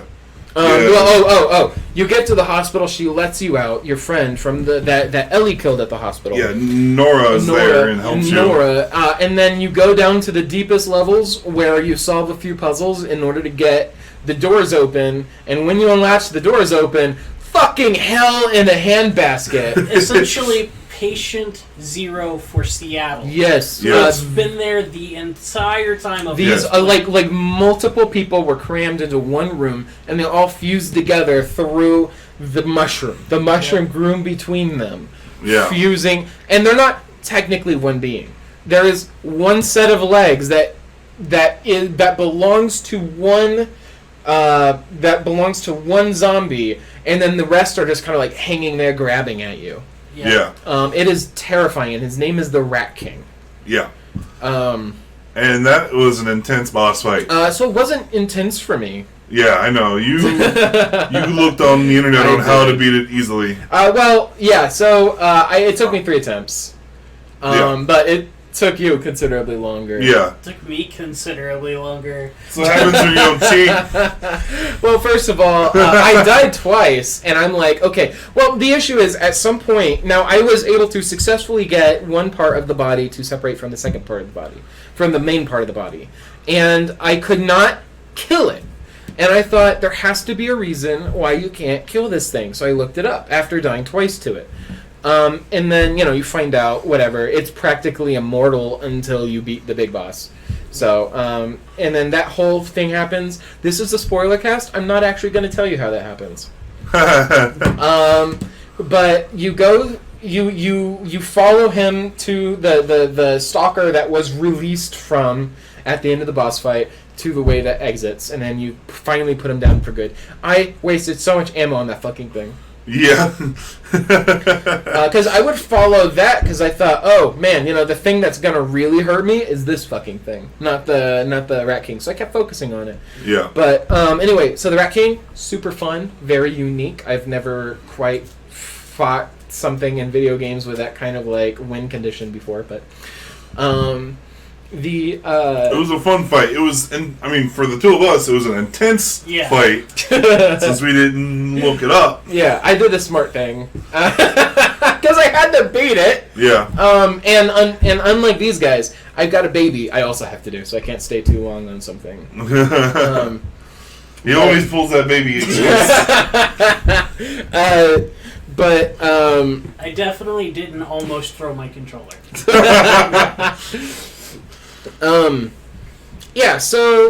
Anyway, then you exit successfully, and the wolves are under attack, I think. The wolves are starting to go kind of crazy because they're starting to get word out that there's trespassers attacking in addition to the scars, because you had the war going on, but now the events of Ellie and Tommy and Jesse are starting to affect. So Ellie had done a pretty good job at killing all of the named people before they can get any information out. Yeah. Despite her talking to these people, despite Abby talking to these people, she had no idea anything was going on. Yeah. She got word that there's some trespassers that have showed up and causing a lot of trouble. Mm-hmm. But she doesn't know, like, the story about who they are, why they are there, anything like that. No one knows. Yeah. The only people who know are the few people that made it to Chip Jackson that Elias made her way to and killed them before they could tell anybody else what was going on. Right. So as far as everyone knows, there's just some random trespassers. At what point did Abby meet Tommy while they were shooting at him? Wait, Tommy, good fucking shot. Like, he's a good shot. Okay. I don't think that was Tommy. You said it was Tommy. I don't believe that was Tommy. No, that was Tommy. Why do you think that was Tommy? Because, I mean, you only see the guy's face for just a moment. I don't think that was Tommy. I think that was a different sniper. No, that's not true at all. That was Tommy, and at the very end where... Because, like, you find the body of the sniper that was talking about the very tactics. You find him. You find the corpse of that sniper that you in a bus. Or not in a bus, in a... Yeah, train car. A bus? Yeah, no, train car, yeah. Yeah, I'm talking about the one that was attacking you from the bridge. The one attacking you from the bridge is using the exact tactics described in the note left by the sniper's body that you find when you're playing as Ellie in the train car.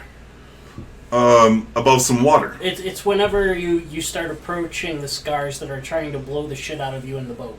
Yeah. So the sniper, after Abby, throws him in the water and he's hurt, manages to crawl out of the water and climb up into this train car that's in the water. I'm pretty sure that was Tommy when she threw him into the water. I don't think so. I don't think so either. Unless Tommy's using 100% exactly the same strategies as that other sniper. It looked like Tommy, and then at that moment, Abby was like, "Oh shit," because she knew that they were that it was him.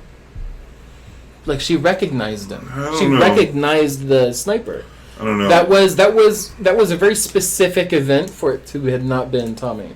And I recognized him, like, because you wrestle with him and stuff like that. It was so brief for me that I connected it to the sniper that was killed up top. Yeah, I'm pretty sure you wrestled him for like 2 seconds. Like, his face is only on screen for... No, because you heal his wound when he shows up from Ellie. Whenever he goes back to the theater, one of the things that they do is, like, take care of him. Because he was stabbed in the same place that Abby stabbed the sniper. Maybe. Then maybe there's just another sniper. Maybe Tommy left the note on a different corpse. I don't know. But I remember reading the note that the sniper left in that one place. Yeah, and I then connected those two dots. And then when I was fighting against the sniper shooting and fighting against us identical to the way that note said. Yeah. I don't know. On a corpse. And so, I mean, if it was 2 different people, then that just means Tommy was using the same exact tactic. I mean, what's his face? The Mexican man died, or at least the very least Latino died to him. Yeah. So that'd have been very weird if it was just some random guy you don't know who killed him. So I don't know. It could have just been a similar thing. And because Ellie didn't comment on it being, Tommy's handwriting or anything like that. I don't think they're the same person, though. I don't think that those two events were related. The sniper that you find in a sniper point that is dead, and left a note detailing. Well, because he went into the river and you didn't actually see him die. Yeah. Yeah, because he didn't die there. Yeah. But the guy you find is just out of the water. And fairly recently dead. Yeah. Yeah, you find a dead sniper who just died, like, that day, who crawled out of the water and... It might have been. And left a note detailing what he's been doing to fuck with the Seraphites. And then when you encounter a sniper fighting you, he's doing the exact same tactics. Yep. I don't know who he is, but I feel like there's just too much commonality there for it not to be the same. It might have been. Find out on your second playthrough. Yeah. Or just have to check it out like a real person. Yeah.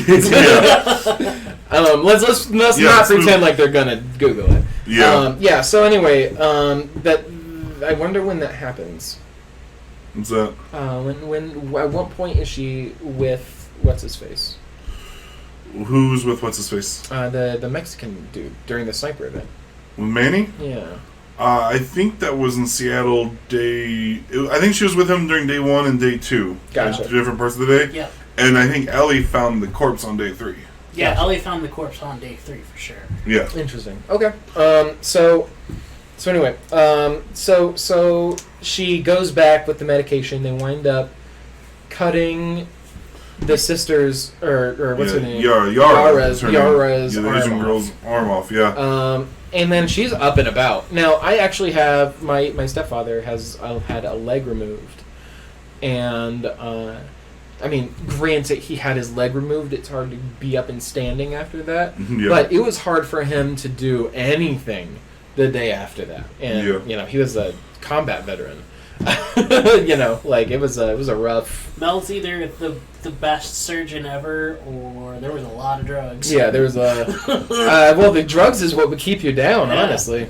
But anyway, yeah. So The most unrealistic thing about this zombie post-apocalyptic world: how quickly she recovers from the Yeah, amputation. she's just like she's doing crazy shit just right after that. It's like what? yeah. What? Yeah. Yeah, that is very unrealistic. But Yeah. they have to keep the story moving. It's not Yeah. like you can keep her there for 2 months. Yeah, so you come back with the medical supplies that you got from Nora, and they save the girl's life because they're finding out that if they don't amputate the arm, she'll die because of the crushed Yeah. bones and what they called it Compartment syndrome. something. Yeah, it is. Yeah, compartmentalization syndrome. No, it's just compartment syndrome. compartment syndrome. Yeah. So, so they save her life, and then Abby and her have a little conversation. Not before Mel and Abby have a little conversation where Mel is like, "You're a bitch. I know you slept with Owen." And like Owen's wanting to go out to California. He wants to make an escape to Santa Yeah, Barbara. Barbara. He is done. He's He's done. heard of fireflies in the area. Yeah. And he wanted Yeah. to Yeah. go and get them. And like Abby asked Mel if she's going to Santa Barbara too, and Mel's just like, "Not if you're going." It's like, oh. Yeah, Mel's not, like, Mel already didn't want to, had already been avoiding Abby because she tortured a man in front of her when the intention was just to go there and kill him.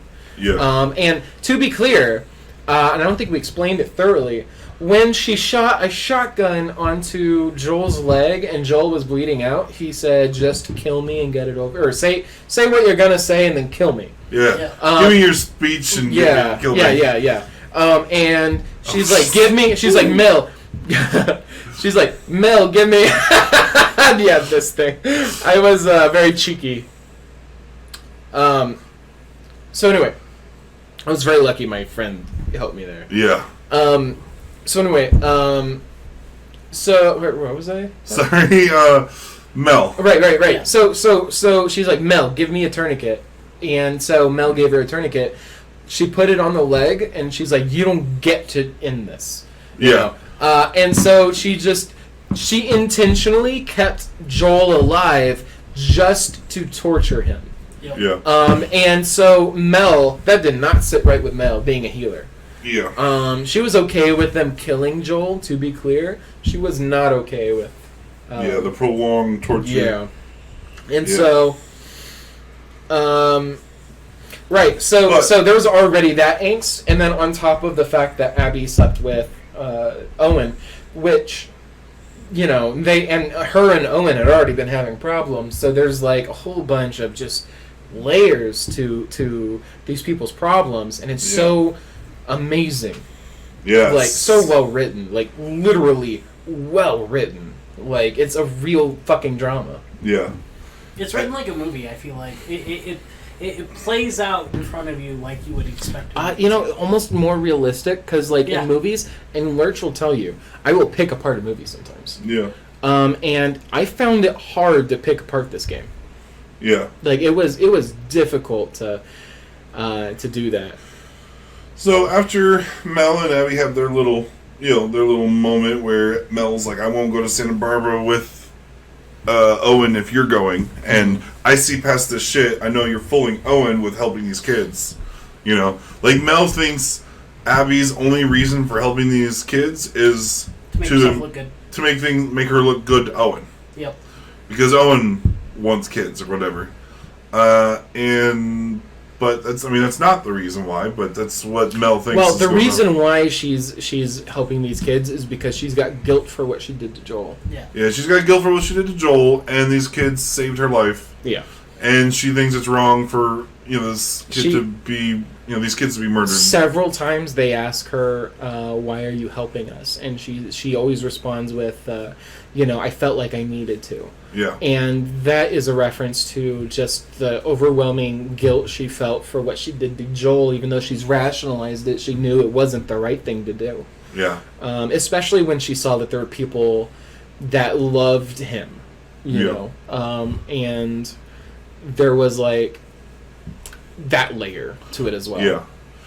But she gets to go along and talk with Yara, the Asian girl with the one arm, and they go in more depth about the whole Lev being called Lily, and about that's what she talks about, how only the whenever after he decided to shave his head like the men do, that's when it becomes obvious that Lev, this little Asian boy, is the trans character that everybody thought Abby was. Yeah, because it leaked that there was a trans character featured in the game, and everyone assumed, just that the muscular woman was the trans person. But not that it matters either way. It's just kind of funny how people who would be offended by that were offended at the wrong person anyway. They jumped to conclusions without having the actual facts. But it was a touching story, with you feeling really sympathetic for this Asian kid And this Asian kid, after they healed, did the worst fucking thing that he could have done,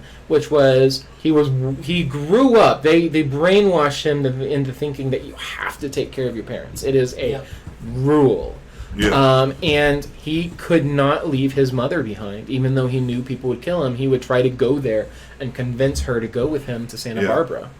And Yara tells Abby with no uncertain terms, if Lev goes back and our mother sees him the way he is now, she would kill him herself. Yeah, because she's so devout. So Lev leaves with their only boat, and to go rescue his mother, and it is up to Abby to go retrieve him.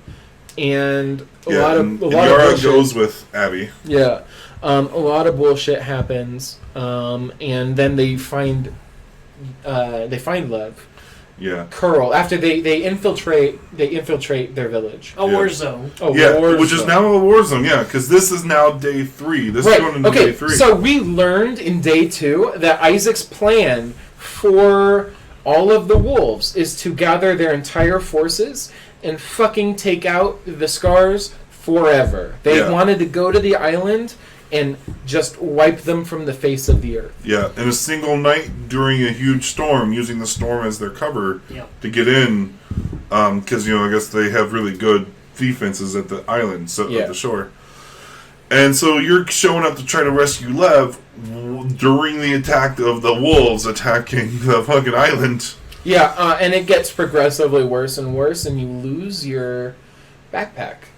At some point. Yeah, near the end you lose your backpack. Mm-hmm. But before right. So they you get to the we'll skip through the trek itself, just know that things are starting to get worse, more and more people are dying, fires are on fire, villages are getting burned to crisp. But you finally find Lev, and you're with Yara at this point. Yeah, you're with Yara, you find Lev. Lev just killed his mother. Yeah. Because she attacked him.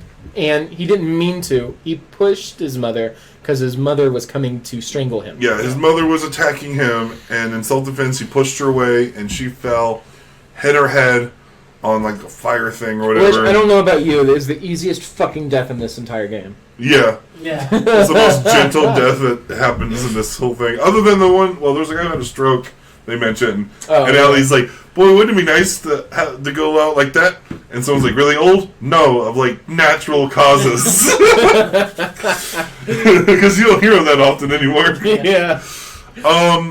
And so Lev is crying. He's upset about killing his mother, but you convince him you need to go. Yeah, get off the island. He has a plan. You try to go, but you get cornered by some wolves, including Isaac.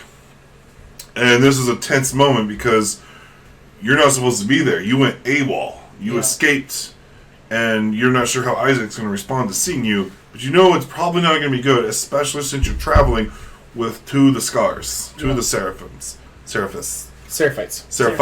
Fuck. Like, there's other words. Anyway, so, it's this really tense moment where Isaac, like, draws the gun and wants to use it to shoot Lev and Yara, and Abby steps in front of it, and it says, if you want to kill them, you have to go through me. And he's like, fucking move, Abby. And she's like, no. And actually, Yara's already been shot. Yeah. Like, I mean, that's their introduction to getting cornered. I think they're going, and then Yara gets shot. Yara dies. Yeah, all of day 2 is wasted. Yeah. So Yara is taken down, is on the ground. You know, you think that she's probably dead already, but she's at least bleeding on the ground, while Lev is hiding behind Abby, and Isaac's wanting to shoot Lev and telling Abby to move out of the way. And as he's counting, he's like, on the count of 3, I'll shoot you if you don't move. And then as he's counting, just as he gets to 3, he gets shot in the back by bleeding out Yara on the ground. And then as soon as she does that, all these wolves focus all their fire and blast away Yara. Yeah, Yara's dead. Yeah, and then you and Lev take that opportunity to slip away and run. It was kind of heartbreaking because you're like, God, yeah, damn it. You really like learned to bond with her through that entire journey of like a whole day getting medical supplies to get this girl's arm amputated, and then you spend the entire time like slowly and steadily going through territory, protecting her because she only has one arm and she's bleeding out half the time. Yeah, and she can't defend, she can't help. I don't think she would have survived anyway because I'm pretty sure she busted her stitching with all that crawling and shit and exercise. She's gonna die. Yeah, she was gonna die anyway. It was a good thing she died the way she did. Possibly. So it was still horrific, just seeing her just like bouncing around with bullets in her. So Isaac's dead. Yay! Yeah, Yara's dead, which is sad. I'm glad that Isaac's dead now. Yeah, I'm glad Yara killed Isaac. And now you're escaping with Lev. Lev is distraught. Yeah, he just lost his mother and his sister. And this whole fucking people. And honestly, the same thing with Abby, but Abby doesn't know it yet. Yeah. So anyway, they managed to escape the island on a burning boat as they go through a burning island. Like the whole island is just on fire, and you can see. For me, was one of the funnest parts. Like, I really got some Metal Gear Solid 4 vibes of like sneaking through 2 different warring factions. I almost did a perfect stealth through this whole big area of people fighting. I had to kill one guy, otherwise perfect stealth my way through this area. It was the very last person, and it was just he caught me off guard. I stepped around the corner. There was a guy right at the exit. I hit him in the face real quick with a one-hit kill with my machete. Then I jumped on the horse and rode away. Otherwise, I got through it perfect stealth while they were fighting each other. Well, the horse died at that point. Like by the time you got to the burning thing to get on the boat. Yeah, the horse ended up dying. This is just before you get to the fire. Gotcha. Yeah, I then got on the horse and rode into the fire. I killed everybody. Yeah. Same. I murdered everyone I saw. Yeah, I didn't even question about whether or not I should stealth away or kill everybody. I just killed everybody because I needed the stuff. I didn't know what I was about to face. Yeah. I did not know. I was full up on fucking everything. I did not know I was about to lose all of my equipment. I made the same mistake. By the time you get to that boat, you lose your backpack. So you lose all your supplies. You fought another individual. Another brute. Yeah, another male brute this time. And, oh my god. This guy, you slashed his face off. Like, his jaw was just like a huge fucking smile, big old thick. Like, I'm sure he could have extended his jaw. The guy might have been on PCP. Like, he was powering through. You could tell it hurt, but yeah, he was fucking. He was powering through. He was a big guy, and so that was very satisfying to kill him. Very satisfying to kill him. And then you make it out on the boat, just you and Lev, and then what happens? What happens after the boat that made Abby realize, oh shit, everyone's dead? Yeah, you make it back to the aquarium with Lev, and you find the the doors are, I don't know, doors. So, like, well, you have the keys now, but you go into the aquarium and you find Owen. No, you find the dog dead. Oh yeah, you find the dog. You find their dog, laying there. Alice the dog. You find her dead first, and you got to play fetch with this dog while playing as Abby earlier. Twice. Yeah, and the very first interaction you had was you petting her. Yeah. When you went into the camp. Yep. Yeah. And I mean, your first interaction was playing as Ellie, where you killed the dog. Yeah. Then you get to come back and play as Ellie, Abby, and you pet the dog, playing fetch. You're like, oh, I remember this dog. I killed him a little bit ago. Yeah, it was pretty sad because the game really forced you to play with this dead thing. Yeah. That you know is dead already. You know it was going to die. Yeah, Schrodinger's dog. So you find the dog. That's when you know something is wrong. That's when Abby and Lev know there's something wrong. Mm-hmm.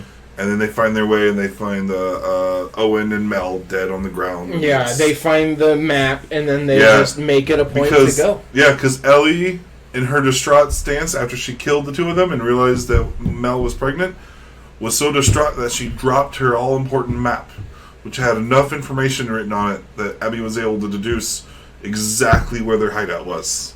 And so now we're back to the end of day 3 for Ellie. For Ellie, the end of day 3 for Ellie was Abby arriving at the theater. Yeah. So now we're back to that moment where Abby sneaks into the theater. Yeah, you play as Abby, sneak into the theater. You sneak into the theater, happen upon Tommy, who's fiddling with the gold thing. Yeah, the gold necklace or whatever he bought, or he found. Yeah, he found. And he get, then the kerfuffle happens.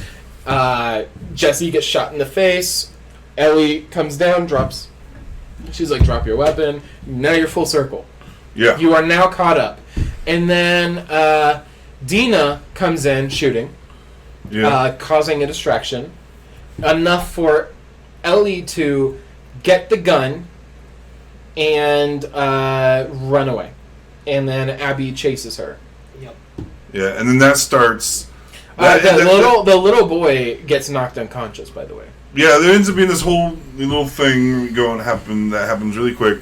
But then you have your big boss fight between Abby and Ellie. What an interesting boss fight. You're playing as Abby against Ellie. Yeah. So I've been thinking I was going to, get to choose? Oh, I didn't think I was going to choose. I thought I was just... I thought I was going to choose. I thought I was going to go back to Ellie. But no, it has you playing against Abby, against Ellie. And this is the hardest boss fight in the whole game. I died a lot to that. My god! It was. You would have died a lot more if I didn't give you a. Tell you how to beat so I made it to phase 3, and then I had to go to work. While I was at work, I called Lurch and was like, you know what? I just kind of want to be done with this game because at this point, even when a game is fucking fantastic, it can go too long. And there's a point where you're just like, I got other things I want to do. Like, other than play this game. Well, with the flow issues, it becomes... Yeah. I mean, like, it's the climax, and I just want to get the story going. Yeah. And so I was like, how do you beat Ellie? Because, like, I could have done it. Yeah. Like, I would have figured it out on my own. But him helping me, he told me, hey, you got to grab something and then throw it at her when she's laying down a mine. Yeah. And I killed her, or I won the battle 30 seconds on my first try. Because I spawned right there where she was on the other side. I was listening to her. The second she started crouching, or what I thought she was doing, I ran. I booked it and just threw a bottle at her. She went, wow, and I just wailed on her. Nice. It was fucking fantastic. When I got to that phase and I was trying to get to... I didn't know she was planting a mine. Like, I was, like, kind of going around. I thought she was, like, trying to sneak around. And then I thought I was going to sneak up and come up behind her, and suddenly my legs got blown off. I was like, fuck! She's got trap mines! Trap mines fucking... Well, I don't know if you know this. Now, I died over and over and over again in the first 2 phases, which I managed to do. But I noticed that each phase, every time you die, it gives you a hint. And it gives you, like, 5 different hints to tell you how to beat her. Yeah? Yeah, it'll tell you, crouch, Ellie can't hear you. It'll say, the next time you die, it'll say, come up behind her. She'll be expecting you from the front. And then it keeps every single time that you die, it literally tells you how to beat her. I think it gave me the same hint over and over and over again. I think it just kept telling me, don't rush her. I only got that once, and I got like 5 other things. Yeah. Yeah. But yeah, like they told me anyway, different things to do. And so the boss fight was great. You wind up beating Ellie, and you're about to kill her. Ellie lost that fight hard. Yeah, Ellie lost the fight, and she got her nose broken. And then Dina's on the ground as well. Dina got beat up. Yeah, well, I think Abby's just about to kill, or I don't know if she's about to kill her or not, but she's got her cornered, and then Abby beats her down when she's on the ground. Dina comes in to try to get her off of her, and then Lev shoots Dina in the shoulder, I think, with an arrow. Yes. Yep. And then Abby then gets around and grabs, I think Elle's too hurt to get up at this point, but then Abby jumps over and grabs Dina and puts a knife up against her throat, and then Elle, defenseless, just calls out, "Please don't! She's pregnant." Yeah, and then it stuns her enough, and then she's about to do it anyway. Yeah. Abby's about to kill her anyway. Yeah, she's like, "Good," yeah. She just found her dead pregnant friend Mel. And then she looks at Lev, and Lev is like, "Don't, what are you doing?" Yeah, Lev is teared up and shakes his head no. At this point, it all comes around to she had no redeemable qualities until Lev gave her redeemable qualities. Yeah. And because at this point she'd been motivated simply selfishly. Yeah. And so Lev, then that's the parallel to Joel. Yeah. And then, so anyway, Lev convinces her not to do it. She says, "Don't let me ever see your face again." Yeah. And then she leaves them. And she broke that violent cycle. Yeah. That point where she didn't kill her. She didn't kill Dina. She didn't kill Ellie. She didn't kill Tommy. Is the reason why the ending happens. Yeah, yep. She could have left. She could have killed all 3. She let all 3 live. Yes, and that is where she broke off from Joel. Yeah, and then that's when we're thinking the game is over. Yeah. And then it does a time forward, and I'm not sure exactly how long it is. Maybe 18 months or something. But it time jumps forward at that point to Ellie and Dina living in a little farmhouse by themselves, except for they have the little baby, JJ. Yeah. And then, Jesse's... So, yeah, you get to walk around with this little baby, which is, by the way, functionally, developmentally, where my baby is at. Yeah. So, I was particularly okay, yeah, I can get into this. Because, there's a point where there's a little baby lamb, and she leans... Or was it a lamb? Yeah, it's a lamb. She... Yeah. And then she lets... Goat. Goat. The baby goat. She lets the baby pet her. And then the baby does this, tries to swat at it, and then does this, where it's just feeling the fur. Yeah. And that wasn't petting, that was developmentally testing texture. And there were so many different mannerisms that baby had that I recognized from my baby. And I could tell that one of the developers has at least had a baby. One of the ones deciding on how to design that? Where it came from. Oh? One of the voice actors actually had a kid shortly around whenever development started on this game. Oh. Yeah, so I could... There was... That baby was exactly where my baby was, so I would put it at 9 to 10 months old. Yeah. But it's this nice little scene. They finally, it seems like they've moved on. They're having a decent life out here in this little forest. They got a little farm with crops growing and stuff. The 3 of them there together. Nice little family. But it's the farm life that Dina mentions at the beginning of the game. Yeah, but Ellie's suffering some PTSD. She has a... Yeah, She had What's rounded up all the... Huh? Yeah, I was trying to think what that's called, because there's a point where she was out in the barn with a baby goat, or with the goats, all the goats and sheep, and then the noises of the storm coming in or whatever had caused her to have an episode, and she starts panicking and screaming, and Dina has to calm her down. And stuff. And she's holding the baby, and Dina takes the baby, Yeah. and is very nice to Ellie and be like, "It's okay, you're here, we love you." So you see, they've got a pretty good life. She's still struggling with her past, but otherwise, it looks like they got a good life happening here. Until Tommy shows up. Yeah, Tommy. So who looks like a wreck. First of all, he was shot in the neck. Yeah. He was shot in the neck. He was taken out of commission. We forgot to mention that by Abby when Ellie made her escape. Was he shot in the neck? Yep. I know he was shot in the leg at least. No, he was shot in the neck. He had a really good limp. He was shot in the leg first whenever she snuck up behind him. Yeah. She shot him in the leg, and then after the interaction with Ellie, where Dina came in, he tried to grab her or something like that, and she shot him in the neck. And that put him out of the fight entirely. Yeah. And you can see kind of like facial damage and like scarring on his neck. He's very rough. Yeah. And he can barely move. And he can no longer like do what he needs to take out Tommy. So he asks her to take out Abby for Joel. That's what I was getting at. Is Abby shows up at the farm. Not Abby, Tommy.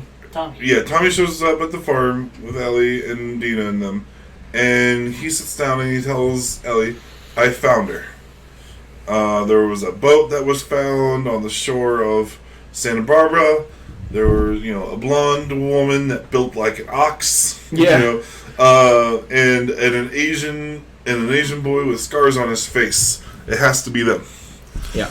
And then Ellie's kind of frozen, not knowing what she needs to do. And Dina, I guess they make, between Dina does not want Ellie to go. Dina is pleading, this should be over with Yeah, now. please don't go. And then she essentially made it clear that if you leave, we're not going to be here when you get back. And that line doesn't happen yet, though.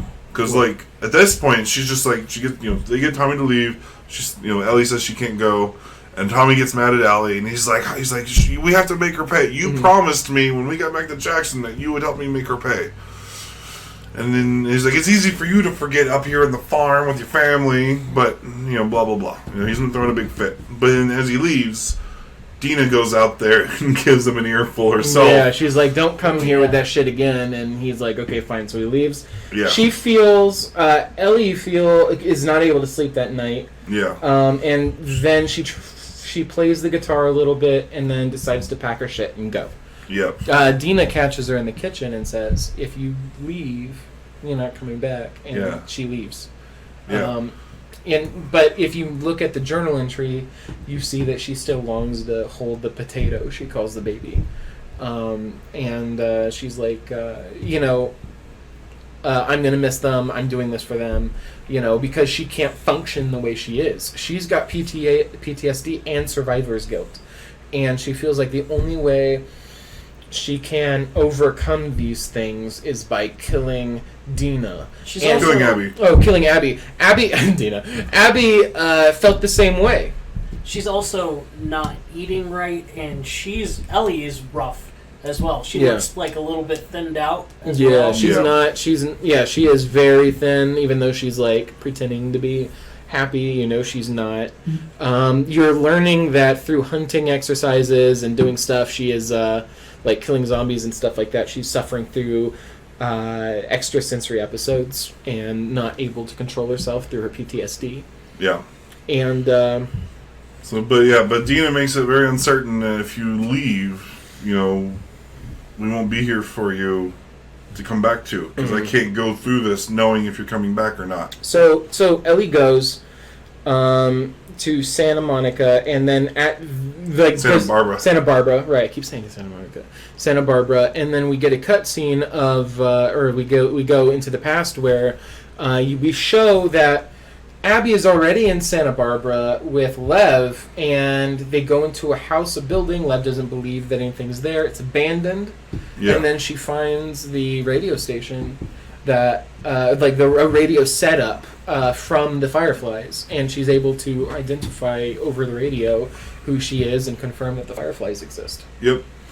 And find out where to go from there. And so they decide they're going to go meet up with these other Fireflies. The second she walks out the door, she gets attacked. Yeah, Abby and Lev get ambushed by the Rattlers. Yeah, they are a new group called the Rattlers. The Rattlers, which hold on, don't tread on me people. Yeah. Yeah. And as soon as I got attacked by a new group, and I realized this is a whole new group called the Rattlers, I was like, fuck, is this a whole third campaign? What's happening right now? I spent all this time getting through the Wolves, and then getting through the Scars, now I'm getting through the Rattlers. So I also thought that because when you played as Abby, or Ellie looking for Abby, because she does make it to the beach as well, you get a silent submachine gun, and you generally don't get new weapons that end in the game, that late in the game. Yeah. But they gave you a silent submachine gun, and so you're able to go through these Rattlers. None of them fucking matter. But you get caught in first of all, you get caught as Ellie. When you go up from the beach, you get caught in a booby trap, and then get your side punctured by a tree. Yeah, it's one of those ones where they have like a rope on the ground that catches your leg and pulls you up into the tree. And in that process, she managed to swing and get her abdomen punctured. Joel's injury. Yeah, from the first game. Yes, it was. So yeah, she got punctured by the tree and then was hanging there for a good while. Yeah, it was pretty fucked up. Yeah. Because she suffered through that injury for the remainder of the game. Yeah. Yeah, it became worse and worse as the time went on. And then she wakes up, still hanging from the tree, to the sound of people coming up. Awesome. Yeah. Yeah, the same people who captured Abby. This huge asshole prick walks up, swagger. Yeah. And he's like, there's a young person in him, and he's trying to get the young person to be cautious because he almost backs into a clicker that is also hanging from a tree. Yeah. And he grabs Ellie, they cut Ellie down. Yeah, they don't cut Ellie. She taunts him. Yeah. Yeah. He grabs her, brings her hand over to the clicker as if that was a threat to Ellie. Yeah. And then Ellie used that to grab onto him and get it to bite her. Yeah. Well, it bit her instead. It got her hand a little bit, but it really got him. And he got fucked up. She killed him, and then she shot the big dude in the leg, and then she killed that other guy. It was a really cool scene because the guy's trying to torment Ellie, getting her close to the clicker, not to get her bit, but to scare her with it. And Ellie just goes with it and uses that momentum. Yeah, and then forces him in, and then the clicker bites that guy's face, and then she quickly gets around using him as a meat shield against the big guy as she grabs the young guy's gun and shoots him in the leg. The big guy in the leg. And so he's like, she's like, where is he? And where are they? Yeah. And then he pointed them and told them the big dome building past the railroad tracks. And she's like, okay. And he's like, you might make it before the infection takes in. Yeah. And I was like, he points at her hand where she got bit by the clicker on her hand. Yeah. Mm-hmm. And just shrugs it at and shoots and finishes him off. Yeah. Fucking amazing. Yeah. That whole interaction was amazing. Yeah, I loved it. And then you slog through a million Rattlers. With helmets on. You can set the infected free on the Rattlers, which is so much fun. Oh yeah, you can. You can shoot the chains loose too. Can you really? Yeah, I used the silence gun, shot the chain, they broke loose, and clickers started running around. Yeah, that's awesome. It was so exciting because so I had to I released the clickers, but I killed the first runner. Yeah. I felt bad for him, but whenever we went into the courtyard where there was the one runner and the two clickers, I successfully let them go. So they were taunting the guy in the train yard. Yeah. The clicker. Yeah. And apparently he became not a clicker, the runner. And apparently he became a runner because he was a slave and he ran away.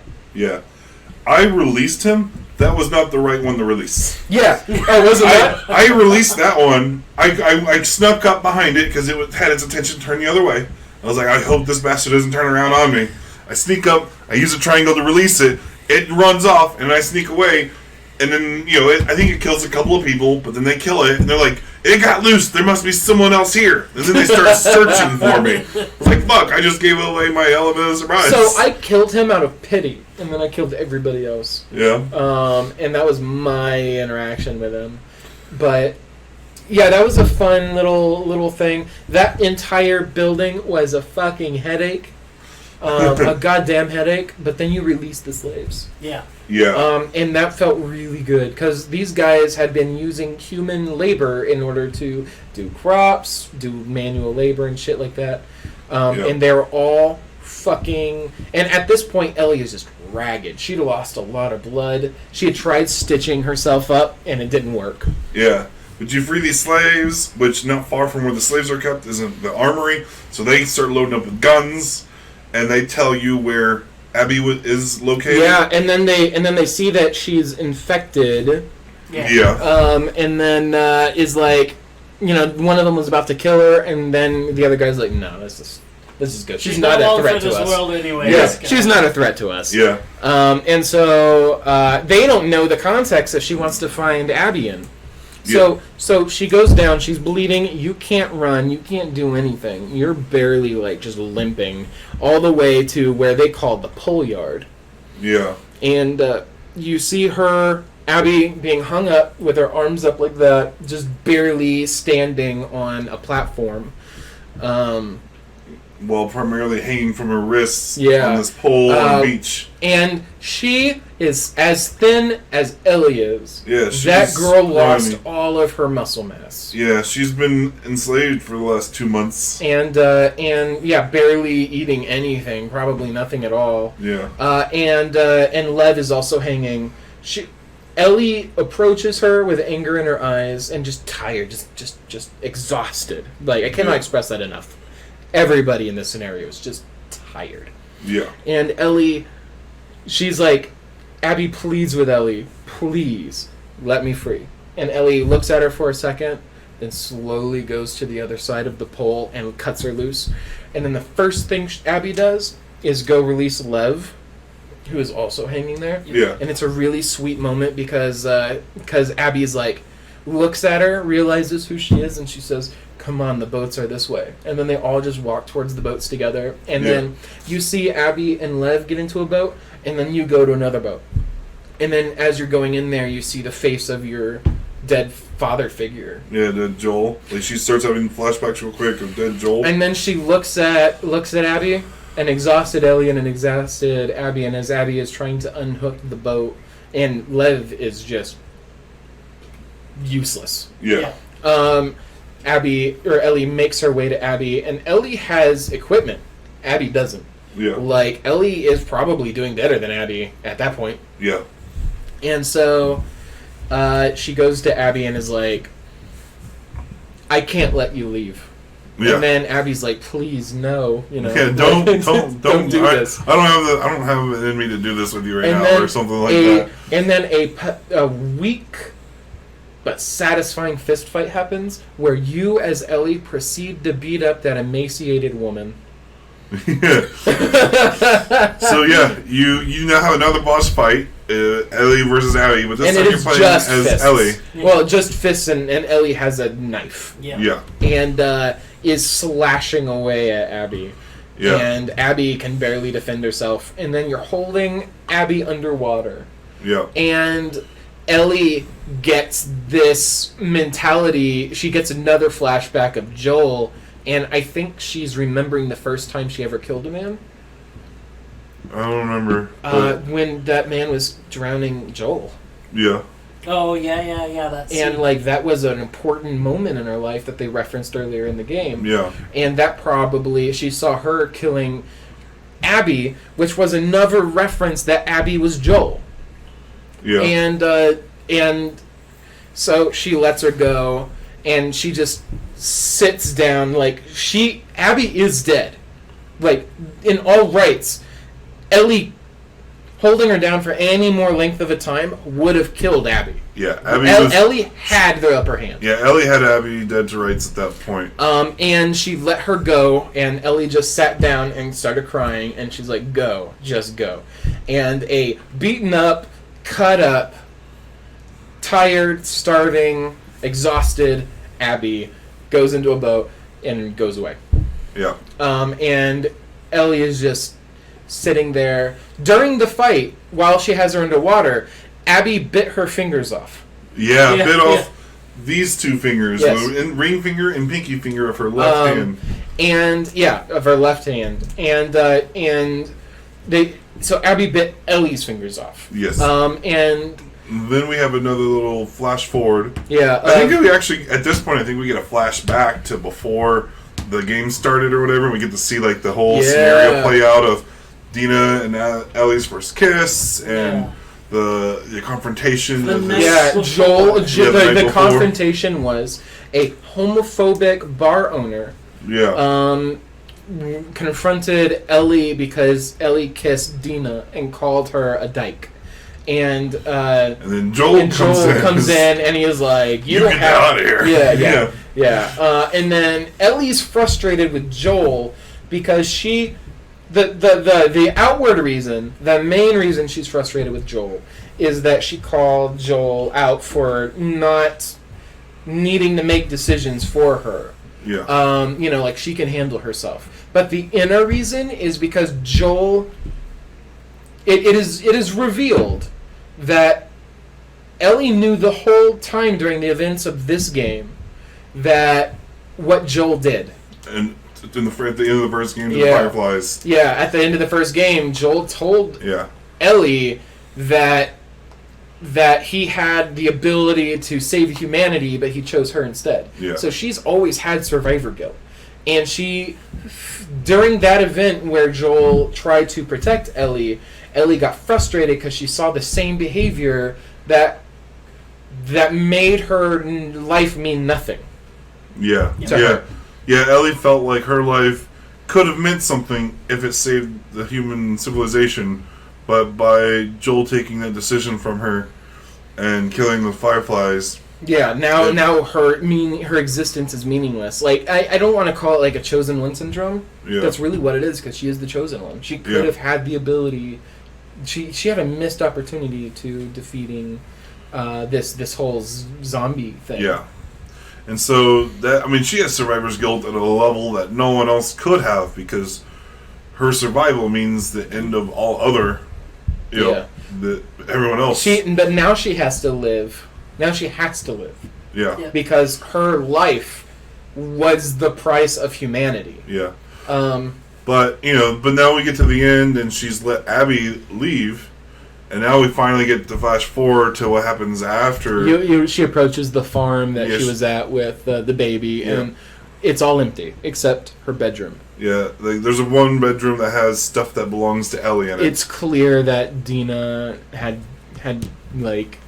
was done with her shit and left, and Ellie. Except for, all of Ellie's stuff is exactly how she left it. And she sits down, and it's a sad moment because she sits down and tries to play the guitar and can't because she only has 3 fingers. She only has 3 fingers to make chords. She's playing, but the notes are coming out wrong because she's missing 2 of her fingers. She's kind of got a left claw. And you. Oh my god. Oh man.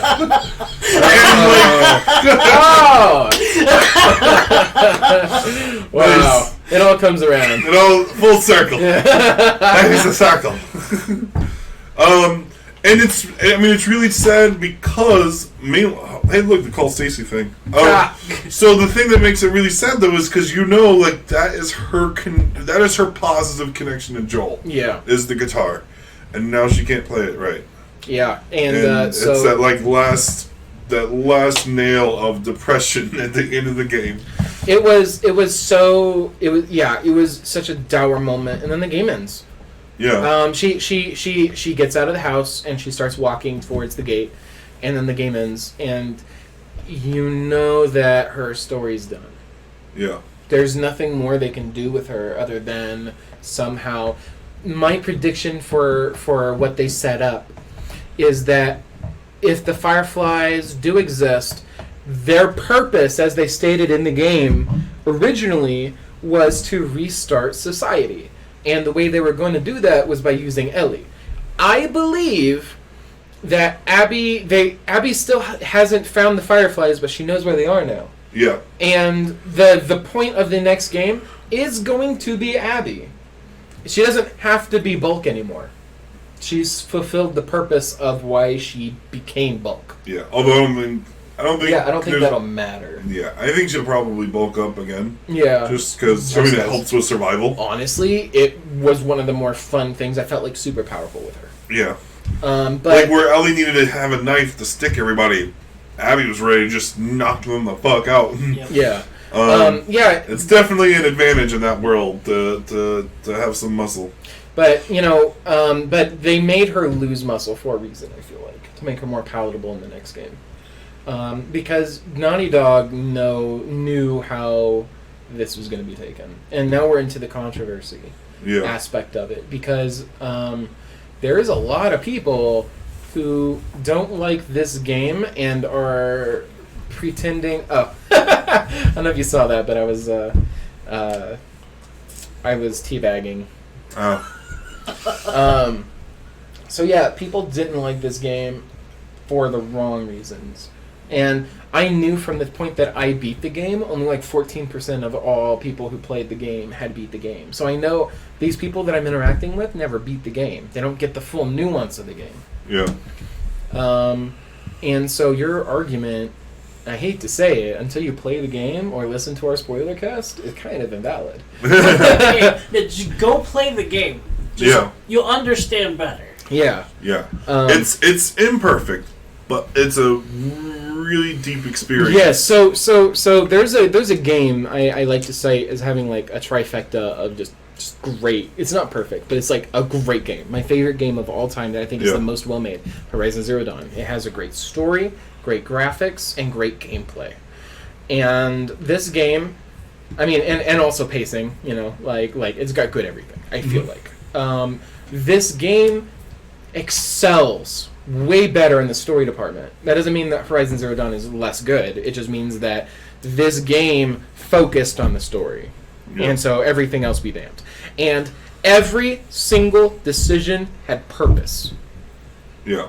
Every single one of them. Believable purpose. Yes. Not one point did I pick it apart and be like, oh, that doesn't make any sense. The people, who made this game, Naughty Dog, knew what they were doing. Yeah.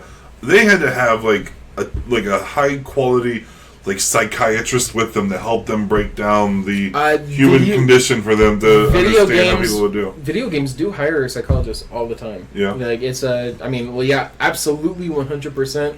This could not have been done without a full understanding of the human condition. Yeah. Because the PTSD through which Ellie had was very jarring. Yeah. I've suffered through PTSD in the past, and it was... You got through this area a little differently than me. Oh, did I? Yeah. Yeah, I kind of cheesed it. You're climbing over buildings and shit. That's pretty cool. Yeah. I just found bottles and bricks and threw them in all the claymores. I tried to do that as little as possible because I didn't know who was around, and I wanted protection from zombies. Yeah. But yeah, so the controversy stems from people initially thinking that Abby was a trans individual, and that Abby, there was a part of the game that was released, 3 hours of the first 3 hours of the game were spoiled. Yeah. And people just took that as gospel that that's how the game was. Yeah. And so they knew that there was supposed to be a trans character. They knew Abby was supposed to be buff. The assumption made there was that Abby was the trans individual. And people were angry that they were introducing and forcing you to play a character that wasn't introduced in the first game, and they're like, why should I matter? And the point, or why should she matter? And the point of that is you have to play the game. Because then you start uncovering the tragedy. Because Ellie was done wrong once. She was done wrong by Abby once. Abby was done wrong by Ellie and Joel. Joel once, and Ellie 7 times. Her entire posse died because of a choice that Joel initiated. Joel started the issue. Well, the whole game itself is around the fact that revenge is not clean. It is not perfect, and there's more sides to a story than one perspective. It is, well, I think the real point of the game is how to deal with grief. Because both Abby found absolution in forgiving Ellie, and Ellie found absolution in the end by forgiving Abby. Yeah. And that was a story arc that started because Joel and Abby both started with very... something terrible happened to a loved one, and they let that change them for the worst. They let revenge and survival be their main focus. Yeah. They were selfish in like every decision. And then they met someone that they cared for deeply and loved deeply. You see, I jumped in between those two things. Same. I almost died. Anyway. So they found a foil to their character by these individuals that were their redemption. Having Joel... I mean, if Ellie didn't happen to Joel would have just been an asshole that would have died with anybody else. Yeah. And the same thing, it's Yeah. Abby is Joel, and I will maintain that. Anyone who says that they don't like this game because Joel's not in it, the Naughty Dog fooled you, dude. Joel was ready to settle down and just live the life out. Yeah, but that was only because Ellie happened to him. Well, yeah, and that's only because Ellie happened to him. But that's he had nothing else going for him. That's true. There was nothing more for him. He served his purpose and trying to... Well, he wasn't doing anything before either. Like, life went back to normal for him because he was just a smuggler. Yeah. He had no purpose or anything else to do after the Ellie situation was resolved with the Fireflies. Mm-hmm. Like, that... At the end of that was the end of his thing. The only thing that he had to live for was just making sure that Ellie grew up. So I want to mention something real quick on this footage right here. Mm-hmm. I had the same idea you had for getting through that, but I missed it a couple of times, and then I found over to the right there was another little way to climb up there so you can blow them up from the side. That's hilarious. Yeah. I was curious what you was going to do for this part. So, yeah, I have to agree with all that. I mean, I hated Abby at first, but then as around day 2, I started liking her until she slipped with Owen, and then I got pissed off because of Owen and Mel. But that's as much on Owen as it is on Abby. That scene is also very controversial, and we touched on it a little bit. But fuck anyone who thinks that isn't like right. Yeah. Okay. What pissed me off was the whole cheating on Mel business. Right. That was the only thing that pissed me off about that scene is her and Owen sleeping together when Owen has a pregnant girlfriend. Who would not condone such a thing. If it was an open relationship, it'd be different. It was not. Mel would not have been okay with that. Don't sleep with your old fling if they got someone else pregnant. Yeah. Or your friend's Just don't do boyfriend. that. That was, to me, that's one of the most dickish things she did in the game. Yeah. I would almost think... she killed Joel for revenge. Joel... No. Well, first of all, Joel should have died for a lot of reasons. Yeah. The fact he lived this long was also surprising. But her sleeping with Owen was just a purely selfish act. Yeah. Yeah, she was completely unredeemable. And, And for Joel's character arc, Ellie reminded him of his daughter, and Ellie knew that from the beginning of the game. She called him out on it in the very first game. Yeah, about halfway through, I think. Yeah, and she's like, "I'm not your daughter," and that stunned him and made things really awkward for a while. But yeah, at one point he's like, "You're right, I'm not your father, and so I'm not going to help you any further." I remember that being a dramatic moment. Yeah, so but realistically, he was he was the most reliable person in her life at that point, and now she didn't have anybody, and she ruined her chances at happiness with Dina, maybe, because of her selfish action to take on Abby. When Tommy approached her when he found out where Abby was in Santa Barbara, she was terrified to go back and fight her. She didn't think she could win. You know, like she was legitimately afraid of her, and for good reason. She beat the shit out of her. Yeah. And almost killed Dina. Yeah. And the threat she made, if she failed again, could infect the rest of her friends. Yeah. You know, like if Abby wanted to go and like do whatever, you know, the cycle would have continued is what I'm saying. Because if she killed Abby, Lev was still alive. Yeah. It would have just continued. And Lev would have come after her. Yes, finally, the forgiveness finally ended the cycle of violence. Yep. And I think that's kind of that old saying, you know, violence begets violence. And we saw that we saw that same message repeated with the war between the Scars and the Wolves. Because they had a truce, and that truce got ended because I think the Wolves, a wolf, kind of went AWOL and killed a Scar or a couple. No. Children's Scar. No. I think the Scars killed some children wolves. Oh yeah. In response to something the wolves did. Yeah, I was about to say, yeah. So someone AWOL went. One of the notes stated something like that Scars went and killed wolves. The wolves weren't aware of the lone Scar.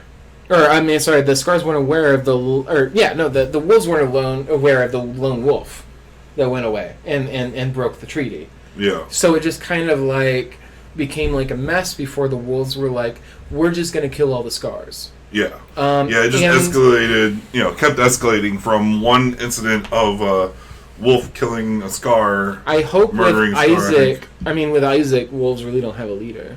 And you killed every upper echelon individual. Pretty much. Yeah. So and the Scars got pretty much wiped out too. Yeah. So like at this point, it's a.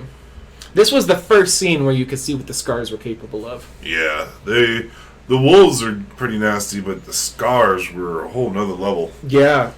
So anyway, so there's like this entire trans thing. I think.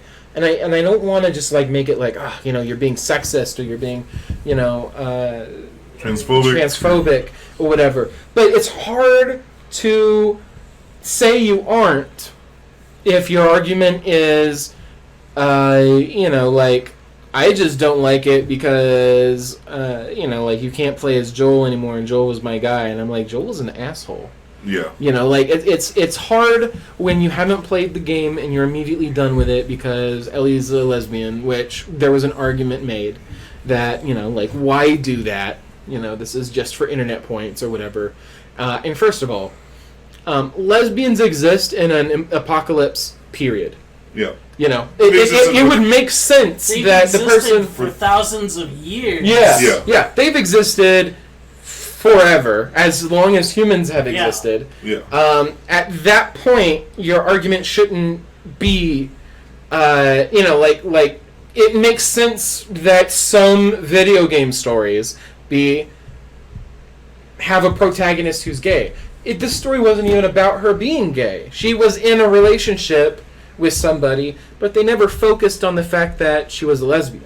Yeah. I liked there was a kind of a little bit of joke in there. The bookstore? Yeah, they go to the bookstore and like there's like rainbows and Dana's like, what's with all the rainbows? She's like, I don't know. And then she went to like a bookstore and she's like, hey, it's about us. And she showed a book and on the back of the thing it's like two lesbians, like seductress, whatever, like a secretary and her boss, and So like the game wasn't about her being a lesbian. It was she happens to be a lesbian. Happenstance. It's her having a relationship is a really important element. It is kind of like muddled if the kid is actually trans or he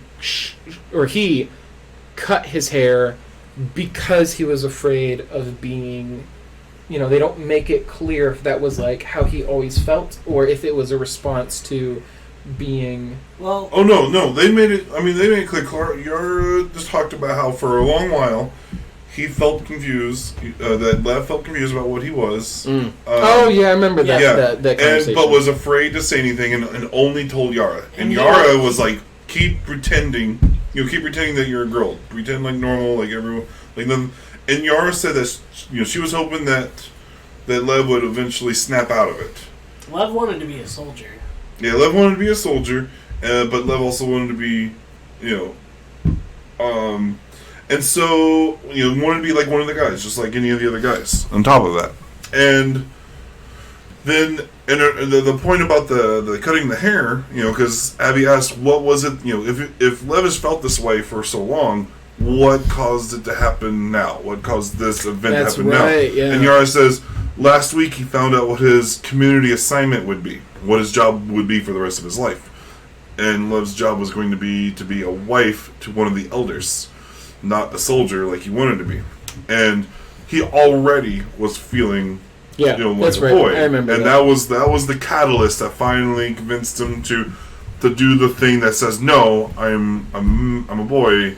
So you can't make me a wife. So we have a trans individual and Ellie.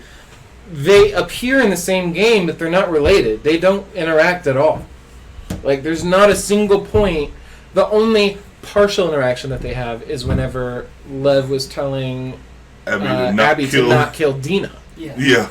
And there was never a direct interaction between Ellie and Lev. So it's not like there's this huge world just full of like LGBT whatever.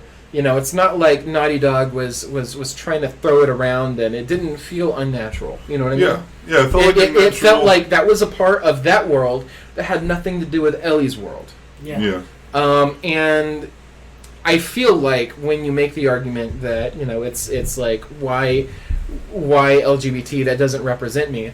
Well, you have Uncharted, and Nathan Drake is a white male. Yeah. It's not like Naughty Dog is, and I'm assuming he's straight. I mean, like from the interactions he's had with some of the women there. Yeah, he sleeps with two of the women. He marries one of them. He has a child with one of them. So it's not like Naughty Dog is all about let's just promote the LGBT. It makes sense in the game. Period. Yeah, like it feels that way. There was no agenda that I could see, and it felt all organic. Yeah, I mean, and like it's not like it was just shoehorned in there for points. It was. Yeah. But here's something that kind of frustrates me though, because like a lot of people will be like, they could have accomplished the same thing with straight people or something like that. It's like, yeah, they could have, but they don't have to. It also wouldn't have been as interesting. It wouldn't. Like it's the relationships that are built throughout this game. Hey, there you just got the shotgun. Felt good. Pump shotgun. Is mine a pump shotgun? I don't know. That's a quick shotgun. Yeah. But it was a better shotgun than the Abby has. At least my shotgun was. Yeah. I don't know if it's the same shotgun though. Maybe I got the trophy for getting all the weapons. Okay. So yeah, I guess you just got the shotgun way later. Anyway, so I would say just 2 hours later. But I hate whenever people feel like including, any kind of minority into a thing is catering to a group of people, and it's like these are people that exist in the real world. Even without the need for representation. Yeah, they exist.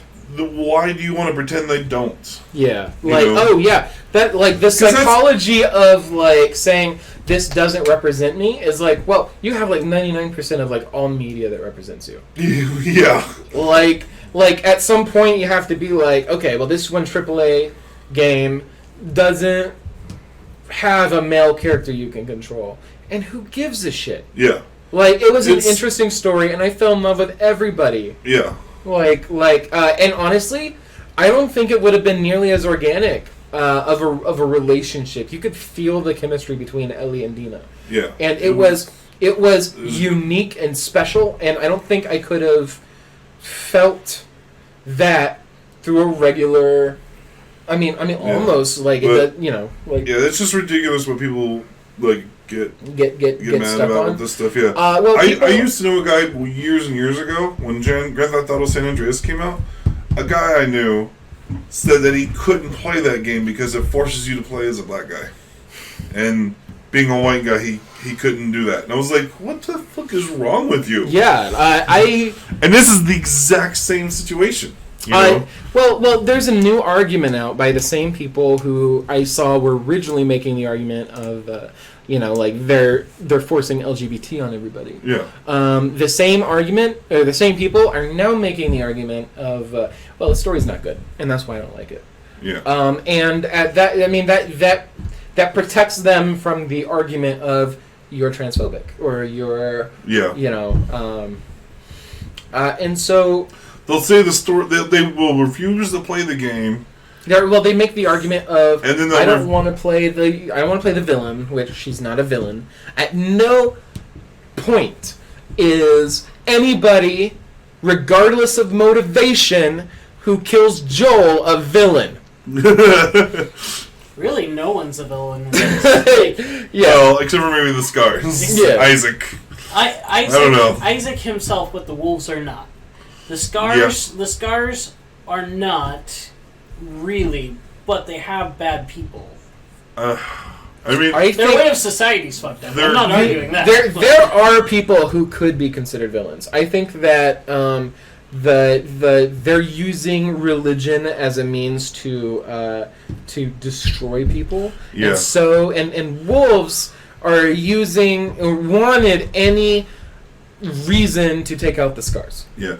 There was a part where Lev did tell Abby how in the original written texts of the woman that the religion is based off of, that violence was discouraged by her, right?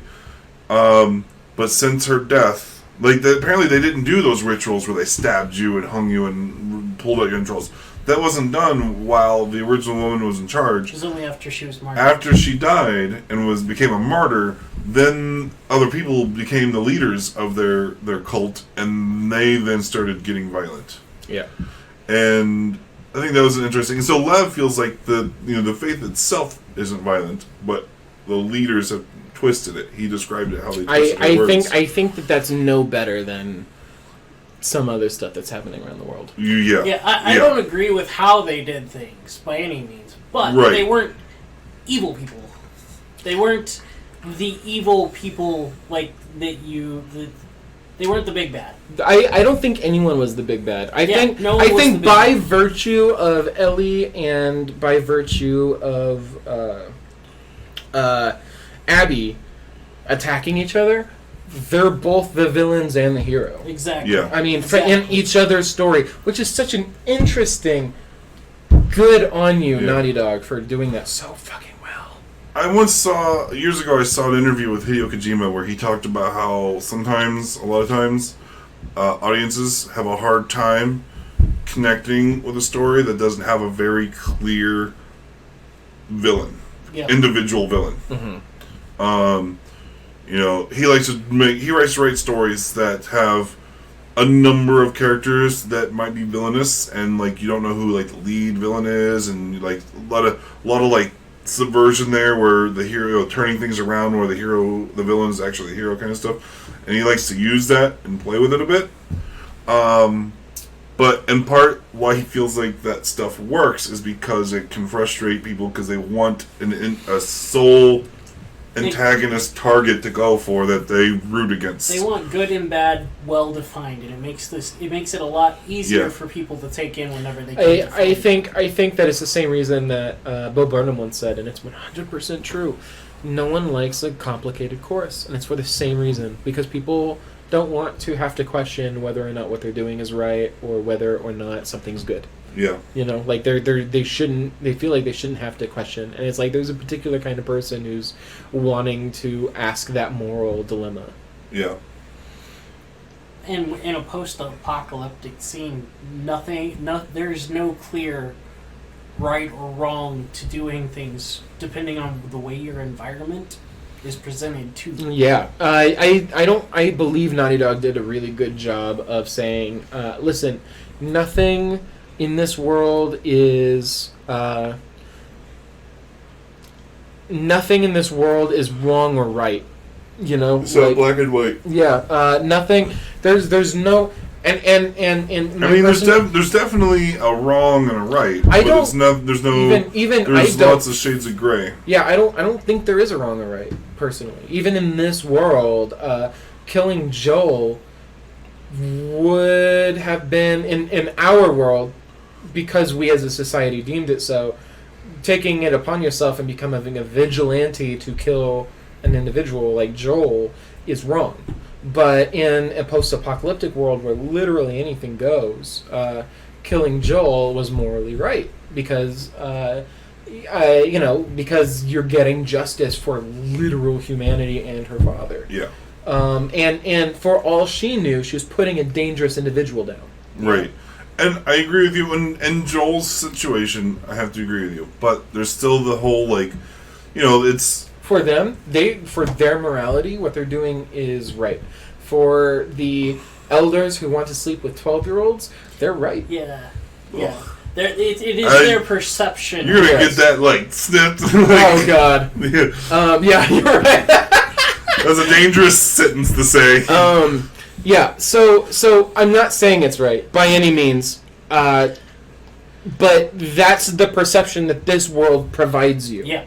Is that, and they make it really clear in notes and conversations that that Lev did not believe he was doing anything wrong, and the only reason why he left the Seraphites was because they were trying to kill him. Yeah. For individuality, which is essentially what that was. Yep. And so, to Lev, they're wrong. To them, Lev's wrong. They make that very clear, that you learn that they are humans, they're mothers and children and shit. And something they do within the gameplay that help drive home that these are all individual people is when you kill someone, right? You kill an they're like, Alex, are you okay? They call out their friend. They call out their names to each other, and you're like, shit. It's this is. They're like, it helps ground that you're killing. They're like, people. oh my god, they killed Lucy. Search the grounds, Yeah. It's not grunt number one. It's Alex. Yeah. It's not. Oh, we got a man down. It's they got Lucy. Yeah, that freaked me out the first time. Yeah. I was like, did I just kill a named character? Yeah. But they're all named characters, and that's the point. Yeah. And Naughty Dog did a really good job of saying nothing is fucking wrong in this world, and everybody is fucking wrong in this world. And it's so... It's such an intense and touchy subject that, of course, they knew it was going to bring drama, and I would not be surprised if Naughty Dog's the one who released the footage. Because, I don't know if you know this, the first, just pre-orders alone, they sold 40-something million, or 4 million copies. They broke every record that PlayStation has had. Oh, yeah? Yeah. This is the highest selling game on, the PlayStation at all. So, they did something right. Yeah. And I think Naughty Dog knew that. But it is telling that by the time that I finished the game a week later, only 14% of people actually finished it. Yeah, and there's so many strong opinions about it already online. Yeah. All of them about the story. Yeah. Yeah, it's a terrible story. Quote. Yeah. Yeah. First of all, if that was all it was, then I wouldn't be seeing, disgusting it's the same memes making, terrible, homophobic jokes. There's a guy in a group that I'm a part of who, for all the way leading up to Last of Us 2, was just bitching and moaning about how terrible the game's going to be because of the antagonist and protagonist. And then when the game came out, he says, I don't like the story. Yeah. And anyone who says that I don't like the story but clearly hasn't played the game, we are out of footage. Probably going to have to do the footage again. That's alright. We'll play this guy. You can't just there wasn't just the replay button? I took away the progress bar? I took away the... So, anyway, we went over the whole story, pretty much. There was a few flashback scenes I think we missed here and there, and a few little small tidbits, but we got all the key stuff, most of the key stuff. And, I think this is the best written, if not the best written, video game story, even if a couple of times it kind of slogged down because Like we said, the pacing isn't perfect. Why don't we break it up? Why don't we give it scores? Each of us give our own scores. I feel like if we were to do that, we have to give it individual scores based on different aspects of the game. Oh, yeah, absolutely. Different aspects? Yeah, so I would say graphics, fucking 7 out of 10. I still think, honestly, 100%, Killzone Shadowfall, which came out when the PlayStation came Only out. 7 out of 10 for the graphics? Dude, I'm 9 out of 10. Killzone had better graphics than this game, and that came out with the console. It's not bad graphics, it's on the upper echelon. I've seen a lot of games with great graphics, and keep in mind, I also have been playing for a pretty long time with the 4K aspect of it. Mm-hmm. So, I would say 7 out of 10 for the graphics, only because there are other games that are better. So but other games, I don't know. Other games... Like, I don't have to... I would say in terms of realism, it's there's aspects that greatly bring it up, which is some aspects that I like is the overgrowth was phenomenal, and I think the best part of the game was like seeing cars and shit overgrown with green. Yeah. And I think that was great, and the particle effects were phenomenal, the best I've ever seen. But what really brings the scores down is like you have a pool table, and when you look at the pool table in 4K, you see polygons on the pool balls. Oh yeah. Yeah, when you it looks beautiful when you're swaying around and moving, but when you visually inspect something, you start seeing the polygons, and you can tell that they spend a lot of time on ambience and not a lot on individual models of just stationary things. Yeah. I did notice, like, it was something that I kind of, like, just was toying around with, that, like, the pool balls don't move on the tables. They're so animation, static objects. human animation, 10 out of 10. Yeah. I think human animation was great. Yeah, I know of their... I'm a little bit more in tune with their process that they went through with that. A lot of it was mocap. Yeah, mocap. I'm familiar. Something also a little bit with the stuff. The mocap face actor, she only did the face for Abby, got a whole bunch of hate. Like, so much she had to shut down her social media because people were giving her hate, like death threats. And her family were getting death threats. So seriously, yeah, people really hated her. Wow. And she just did the face. Wow. She didn't do the voice. She didn't do the body. It was just the face. Just the facial animation. And So yeah, but she was credited as Abby because of that.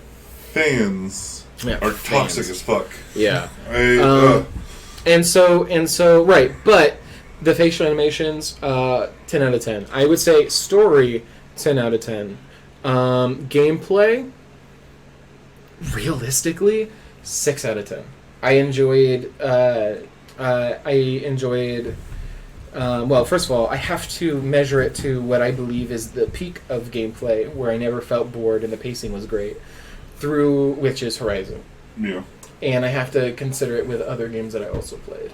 I liked Dying Light's gameplay with the whole zombie mechanics better, personally. Like, I like the stealth of it better, I like the fighting of it better, the crafting of it better. I feel like that this felt very last generation in terms of like the actual physical gameplay. The stealthing is fun, don't get me wrong. That's why it's not like really low. Yeah. But it definitely slowed to a halt at points. Yeah. And I think like the false endings type things, and well, the thing that I struggled the most with was reaching a huge climax and then shifting to a whole other character and playing on those 3 days again, playing a second campaign. Made me feel like I was playing 2 games back to back, and it paid off in the end. Mm-hmm. But in the process, I was getting a little. There were frustrated. So many false endings. Yeah. And then you're right. That was so. It was. It's. And on one hand, it's hard to fault it because it has such a good payoff in the end. Mm-hmm. But at the same time, for some people, it might be hard to get to that payoff. Well, if it's a struggle to get there. It felt very sloggy. I feel like some of the dungeons that you go through were way too long. And like to the point where I would go in with almost nothing and be so full of stuff that I can't craft anymore. Yeah. In one place, and that kept repeating. I feel like pacing could have been way better. The story, like I said, 10 out of 10. The music, the ambience was fucking great. I would give that probably 8 out of 10. I don't remember anything other than the guitars. The track choices were also good. Yeah, that's what I was talking about. Like Yeah. just in general, the stuff. It's not perfect. I barely remember any of the songs. Like any of the sometimes you go away from a game and you're just humming the general ambient song. I didn't get that. Same thing with Death Stranding. Death Stranding occasionally had a song that I fucking love. They were pretty great and pretty memorable. Yeah, the game got a lot of praise for its soundtrack. This was, for a lot of things, but one of the biggest praises it got was So I have to compare it to a game like that. I think this game was really supposed to be desolate. Yeah. Yeah. And I think they were minimalist when it came to the Now soundtrack. the sound effects, like the things like loading your gun, or things like whenever you're building a better loadout for your gun at the tool benches, were fucking phenomenal. Like the sound that they make and the animation that they did was The only great. problem that I had with the tool benches is that they all had a working fucking light, and it was always the same sequence of powering on the light with the. I honestly don't blame That's them. with me because the rest of the surroundings didn't have power. It was just like, what the fuck? Well, if you follow the light, sometimes you'll see it sometimes in a place that only has a generator or that has a solar panel on the outside. You could follow it. Yeah. Yeah. You could generally trace the electrical wire to some mean place. something. There was one that was hooked up to a car battery. Yeah. So yeah, you have to give them a lot of props for having that level of detail to make everything like connect to something, to relate, have some sort of purpose, an answer to it. Yeah. Everything had an answer to how or why. Yeah. And so I would give the overall game with that, I think, average a 7 out of 10. I think it was fucking fantastic and a great game. But I feel like some of the better console games have already been out, and I have to compare it to them. And if I'm giving Horizon Zero Dawn a 9 out of 10, and I'm giving Death Stranding... You're giving your favorite game of all time only a 9 out of 10? Yes. I have very high standards. Alright. Because, it's not perfect either, but it is as close to perfect as I feel like you can get. Yeah. And just, grading, you can't, fucking get to 10. So, Phil, what do you think? What are your scores? Me? I hate to break down each individual component, right? We already talked about you don't have to use the specific metrics that I use. Yeah. You can break it down in a way that feels natural to you. Yeah. Because people are gonna understand it. Yeah. I think gameplay wise, I feel like it did everything that the first game did right, but then added some new elements that made it better. The going prone and crawling mechanic, as a Metal Gear fan, I especially appreciated that. And then the crafting mechanics I liked, but sometimes I would sometimes get frustrated with what resources were in excess and what resources were lacking. Mm-hmm. I kept cycling through because I wanted to get the most out of my experience of the game, right? Yeah. And so, I could have stealthed my way through the whole thing, probably. But I wanted to make the most out of all my different devices. Mm. So, anytime I was in a infested area and I had a flamethrower with ammo, that was my first weapon to use. Because you can't use it elsewhere. And it's just a fun weapon to use, right? So, I was trying to do the gameplay, my first playthrough of a game, even in a Metal Gear Solid game, my first playthrough tends to be an attempt at trying to make the most fun out of it and try to use as many of the different things as I can. Then, if I liked it enough, I might come back and replay it and do a perfect stealth or whatever. And so I was trying to jump around, use the silenced pistols, use the bows, use the Molotovs, and all these different, try to get creative and use all the different things I can along the way. I would throw the stun grenades and then with smoke bombs attached to it, and then charge and chop them up with a machete and stuff like that. And overall, I think, like in the last game, I think Last of Us 1, I would have given like 10 out of 10. I have said a few times I felt like the first game kind of defined the PS3 generation. So the first game was, I feel... for its time, because you have to grade it based on the time. No. I 100%, for its time, I feel like it could have absolutely been in line with what you expected from early PS4 games. Yeah. I think it was ahead of its time. Yeah. In terms of... So, when the first Last of Us came out, I would have given it, a 10 out of 10, and I describe it as defining the generation of the PS3, because it was like the pinnacle of that game console generation, right? My personal favorite is still Metal Gear Solid 4, but the way that game played was just such an intense, visceral experience, Mm-hmm. And I feel like this game, I feel like overall this game is probably better than the first game, but as a whole scores a little bit lower than the first game did, because now it's 7 years later, we've had a lot more new developments in video games. And, like the first game I was, 10 out of 10. This game I think I would give as overall like 9 out of 10. It was great, but it had its weaknesses, We've already talked about that. It was going through. My biggest frustration was the pacing. And it's just... I actually managed to make a glitch once where it broke the game. I fell through the floor. Oh my god. Yeah. I don't, it happened once. It's not Assassin's Creed Unity. Now, I've not had any, I've had one glitch, where, Assassin's Creed Unity. No, Yeah. I had a pretty bad glitch with Ellie's hair just disappeared. Oh yeah, he sent me a picture where Ellie's hair went missing. Just completely bald except for like one little strand. That's fucking hilarious. I had a weird glitch where, I had put my gun out, and then I put the gun down, and I was as Abby in the hotel as I crashed to the seat. Yeah. As I put the gun away, the gun disappeared, and no matter where I'd move my body, my arms stood in position. I could turn around, and it would be behind my back, or if I was crawling, it would be doing this. That's funny. Yeah, it looked like I was protecting myself from something. That's funny. I had to restart. You're playing football. You're like, Yeah. But I don't know. It's such an intense game too that it did not let up. Yeah. Even the times where you thought they would let up, it wouldn't. Yeah. And other games that you play that have a lot of like long games, right? Like really tense long games. Because I think the first game was like a perfect length for as intense as it is. Yeah. And this game I felt went a little bit long. It's because and there's other like some games work really well with really, really long playtimes, Like Final Fantasy VII Remake I played that one I think 60 hours when I finished my first playthrough.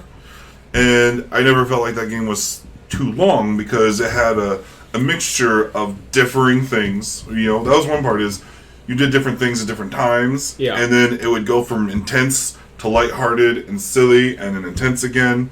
And it just kind of shuffled around and you had like different people that with all these different tactics. Whereas this game, you had a difference between hunters and the infected, but it was just such a close proximity. Yeah, and the cutscenes were never bereft of stress.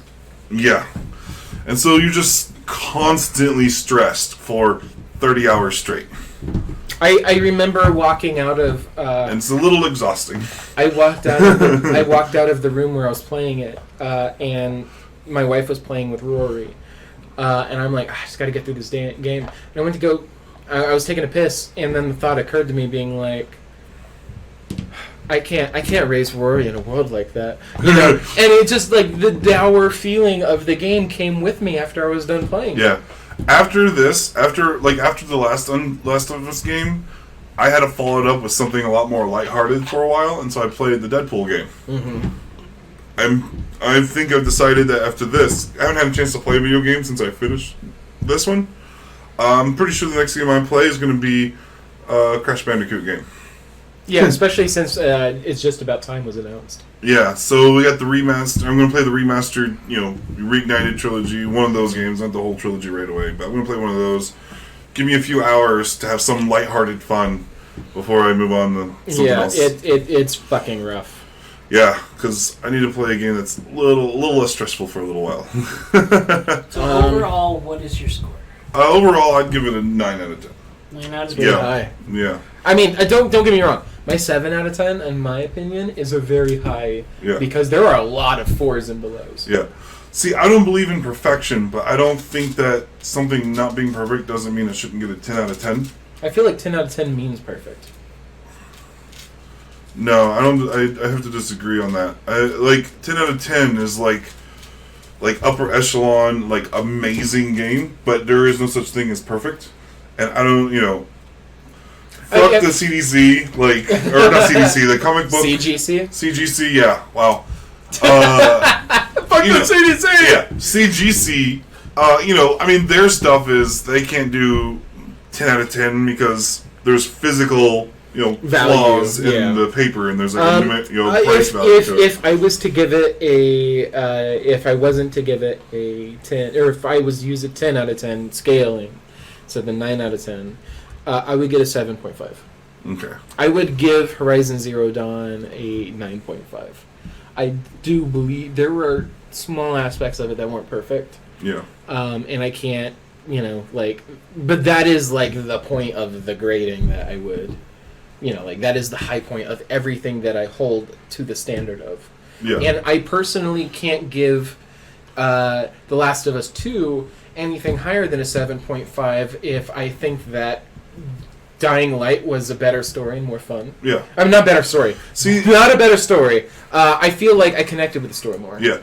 See, I think that's how it has. For me, that's how it has to work. Is 10 out of 10 doesn't mean it's perfect. It means it's the best you can expect. Mm-hmm. It's the best you can hope for. I'm hoping that. You know what I mean? Yeah, I do. I see that. I'm hoping that something comes around. I'm hoping that Horizon Zero Dawn or Horizon. They just released it. The new name, and I forget what it is. But the second Horizon Zero Dawn. Lost West or something. Yeah. Yeah. The Forbidden West. Forbidden West. That's not and I'm hoping that becomes my 10 out of 10. Yeah. Because Horizon Zero Dawn was so great. Yeah. I've never, I played the game so many times and I've never had a glitch. Oh yeah. Yeah. I Nice. haven't played it. Phil, have you played? I've not played it. No, it's on my to-do list. We too have to play it. Yes. I would not mind doing a spoiler cast for that, even though it's been so far away, especially since the new one's coming out. It might be worth doing. Yeah. My scores, gonna keep it super simple. Story, 10 out of 10 for me. The story was great. It played out perfectly. The gameplay element, I give it probably a 6 out of 10, only because there was very few added aspects of the gameplay itself in terms of mechanics compared to the previous generation. Yeah. And the pacing issues was just Yeah. bothered me so hardcore. And you're right. I don't think it differed enough from the first game. Yeah. So, given that, graphics, I give it a 10 out of 10. I don't expect better than what this game produced in realism compared to the real world. Mm-hmm. Well, I certainly believe that in animations. Yeah. Animations, top notch. The thing that sells me out of 10 out of 10 is just the utter realism between what I know Seattle to be and what they produced. I can't give it based on that. I've never been to Seattle. Yeah. When it comes to the graphics, everything that might have any kind of importance has incredible detail. That's true. The flaws, and I noticed a couple of flaws in the visuals, were always in kind of side things that don't matter. I consider the graphics to be like everything else, and then the animations to be like the graphical animations to be a separate thing altogether, which is why I graded them separately. Yeah. I'm going to give this game a character development score because character development to me is probably one of the most important aspects of my game. Yeah. Yeah. 10 out of 10. It's the worth it. characters were all well fleshed out. They meshed well. They weren't forced. It was as best as I could have imagined. Yeah. Overall, 9 out of 10. 9 out of 10. It's worth it. I think I certainly my score I doesn't reflect the fact that I really love this game, and going forward I will very fondly speak about this game. Yeah. I think it's 100% worth buying and 100% worth playing. Just for the there's so much stigma about it, you almost have to play it. It's like forever stamped in video game history because of its groundbreaking sales and like just the amount of attention, negative or otherwise, that it's gotten. Yeah. Like you almost need to play it just to have played it. Yeah. And like I'm not letting the controversial content influence my score. Mm-hmm. But I do think it's worth giving the company as a whole credit for taking on that risk. So, Naughty Dog, I'm going to go on a limb here and say I did not enjoy your Uncharted games, and I gave it my best. I really did. I played 2.5 of your games. Of your Uncharted games. I really wanted to like it. This is a masterpiece. In my opinion, the Last of Us games are so beautiful. Yeah. I am just in love with the characters. The game is utter art, and it shows. The characters are great. And something that they did that I was hoping that they would do is they did not have Ellie. They insinuated a sex scene with Ellie. They didn't do a sex scene with Ellie. I don't know if you guys noticed that. Yeah. Yeah. That was a smart decision. Like, good for them for doing that. I don't know. You think so? I mean, it didn't bother me either way, but I'm just curious. I was when they started kissing, and don't get me wrong, I don't mind that they're lesbians. Yeah. But I feel like you and it's kind of like a weird thing where you grew up with like, you feel like you've grown up with a character because you've seen that character grow up. Okay. And that's not like that character is now an adult and is allowed to make their own decisions and whatnot, and I completely understand that, and I would not have held it against Naughty Dog for doing something like that. Yeah. But I appreciate that they did. I liked the humanity that it gave Ellie, and the follow-up just joke, like in the journal entry that was like, oh God, what did I just do with this person? Yeah. Like whenever she first kissed someone, yeah. That journal entry, she's like, I could have infected this person for all I know. Yeah. The journal entry just before the sex scene was, or just before they had sex was, I hope, I've been traveling with this person, I hope I don't ruin our friendship. Like she's trying actively to not fall in love with her. Yeah. And like her journal entries are very like honest and innocent, and like, read the journal, especially in flashback scenes. All the time read the journal.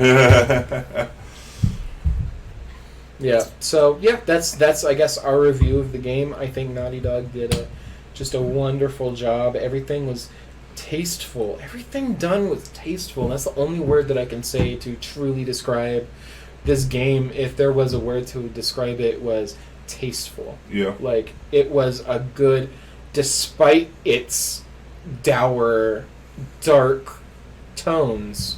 Just pace it out so I'm not living with the exhaustion after the gameplay. Yeah. And like I try to think about how I would have written it differently, honestly, right? Like as a writer, I try to think about how I would write that differently, and I don't know if I could do it because on one hand, it sucks being stuck as Abby for so long straight. I think it's super important to separate, and I think this is very important because what you're talking about are two separate things. Yeah. The story and how they implemented it is fantastic. Yeah.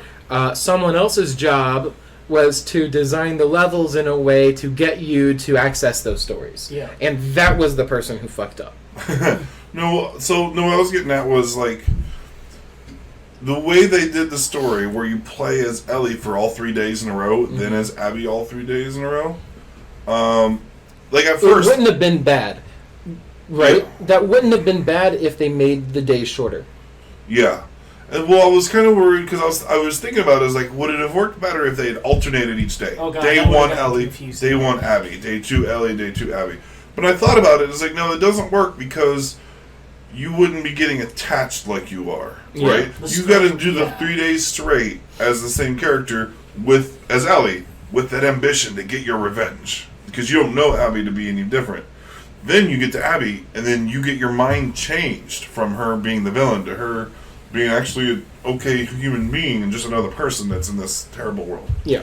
And so, as frustrating as it could, as that can be, the changing how it's written, I don't think would have worked. It's just the length of time. Yeah. it So was a bit so stretched. if it was like, imagine a world where you get dropped into this building, and then you've got like 2 rooms of infested that you have to get out of. Yeah. And I say infested because there's another game called Warframe that has like fungus that control Yeah. enemies, turn them into zombies. Well, this game calls them infested. They call them infected. Infected. Oh, Yeah. yeah. So that's why I was Infested was okay. Yeah. So anyway, so I'll use them interchangeably. But yeah, so like if there was like only 2 rooms of infected, then I think that probably would have been better. Like there was just so much in between the story that sucked, and I don't believe the story. I think if that changed and we got to the story faster in between Abby specifically, Yeah. then we would have been better because there wasn't as much nuance to Abby as there was Ellie. Yeah. Yeah. Well, I think that probably wraps it up, right? Yeah, like that was a lot. Yeah, we've gone through a lot. This was a rough one because there's so much context. More Yes. than what I expected. Yeah, Far more than I expected. yeah, and yeah, this is gonna be probably our longest video we've ever made, huh? Yeah, I think we're nearing up to 5 hours. Or like the length of some games, Yeah, seriously. like the length of my Crash Bandicoot game. Yeah, I've got the length of Wonder Boy. Yeah, Wonder Boy. So yeah, you know, if you're let us know if you haven't played the game, play the game. Play the first game, play the second game, and Angel can even tell you, like, you know, if you didn't play the first game but you watched our live stream of it, I still recommend going back and playing the game because this is one of those experiences that doesn't hit the same. Back in the PlayStation 3 days, I watched the movie on YouTube. Yeah. And playing the game, and I didn't remember much of it. Obviously, through my gameplay, you'd see that I'd forgotten most of the story aspects of it. Yeah. And that's because I wasn't attached to the characters. Yeah. Like you are when you actually grab a hold So of it's definitely one that, you know, you attach to it differently when you play through it. But after you've played this game, you know, come back and give us your thoughts on this game. You know, you've heard our thoughts and our summary of the story. But yeah, please come back once you had a chance to play it yourself, and when you've gotten through it, leave your comments down below and just tell us everything you think about it. What you know, what if you think we're being idiots about it? Yeah, let us know. Just don't be throwing any hate in the comments. Anything but hate comments. You Yeah. know? I mean, you know, like be nice, people. Yeah, be respectful. And don't hate on the haters either, unless they are directly hating on you. I think is a good rule. So I think, I think that's just about it. I'm Angel, Merch. and this is Vael. I'm Vaeldus. Vael. And we will have the link of him. He is a streamer and general media guy. So we will have the link to his YouTube and Twitch, or just Twitch. You can find me anywhere where you search Vaeldus. I'll probably be there. Vaeldus, right? You got it. All right. All right. So, all right. Thanks for listening. Peace. Bye. Bye. Bye.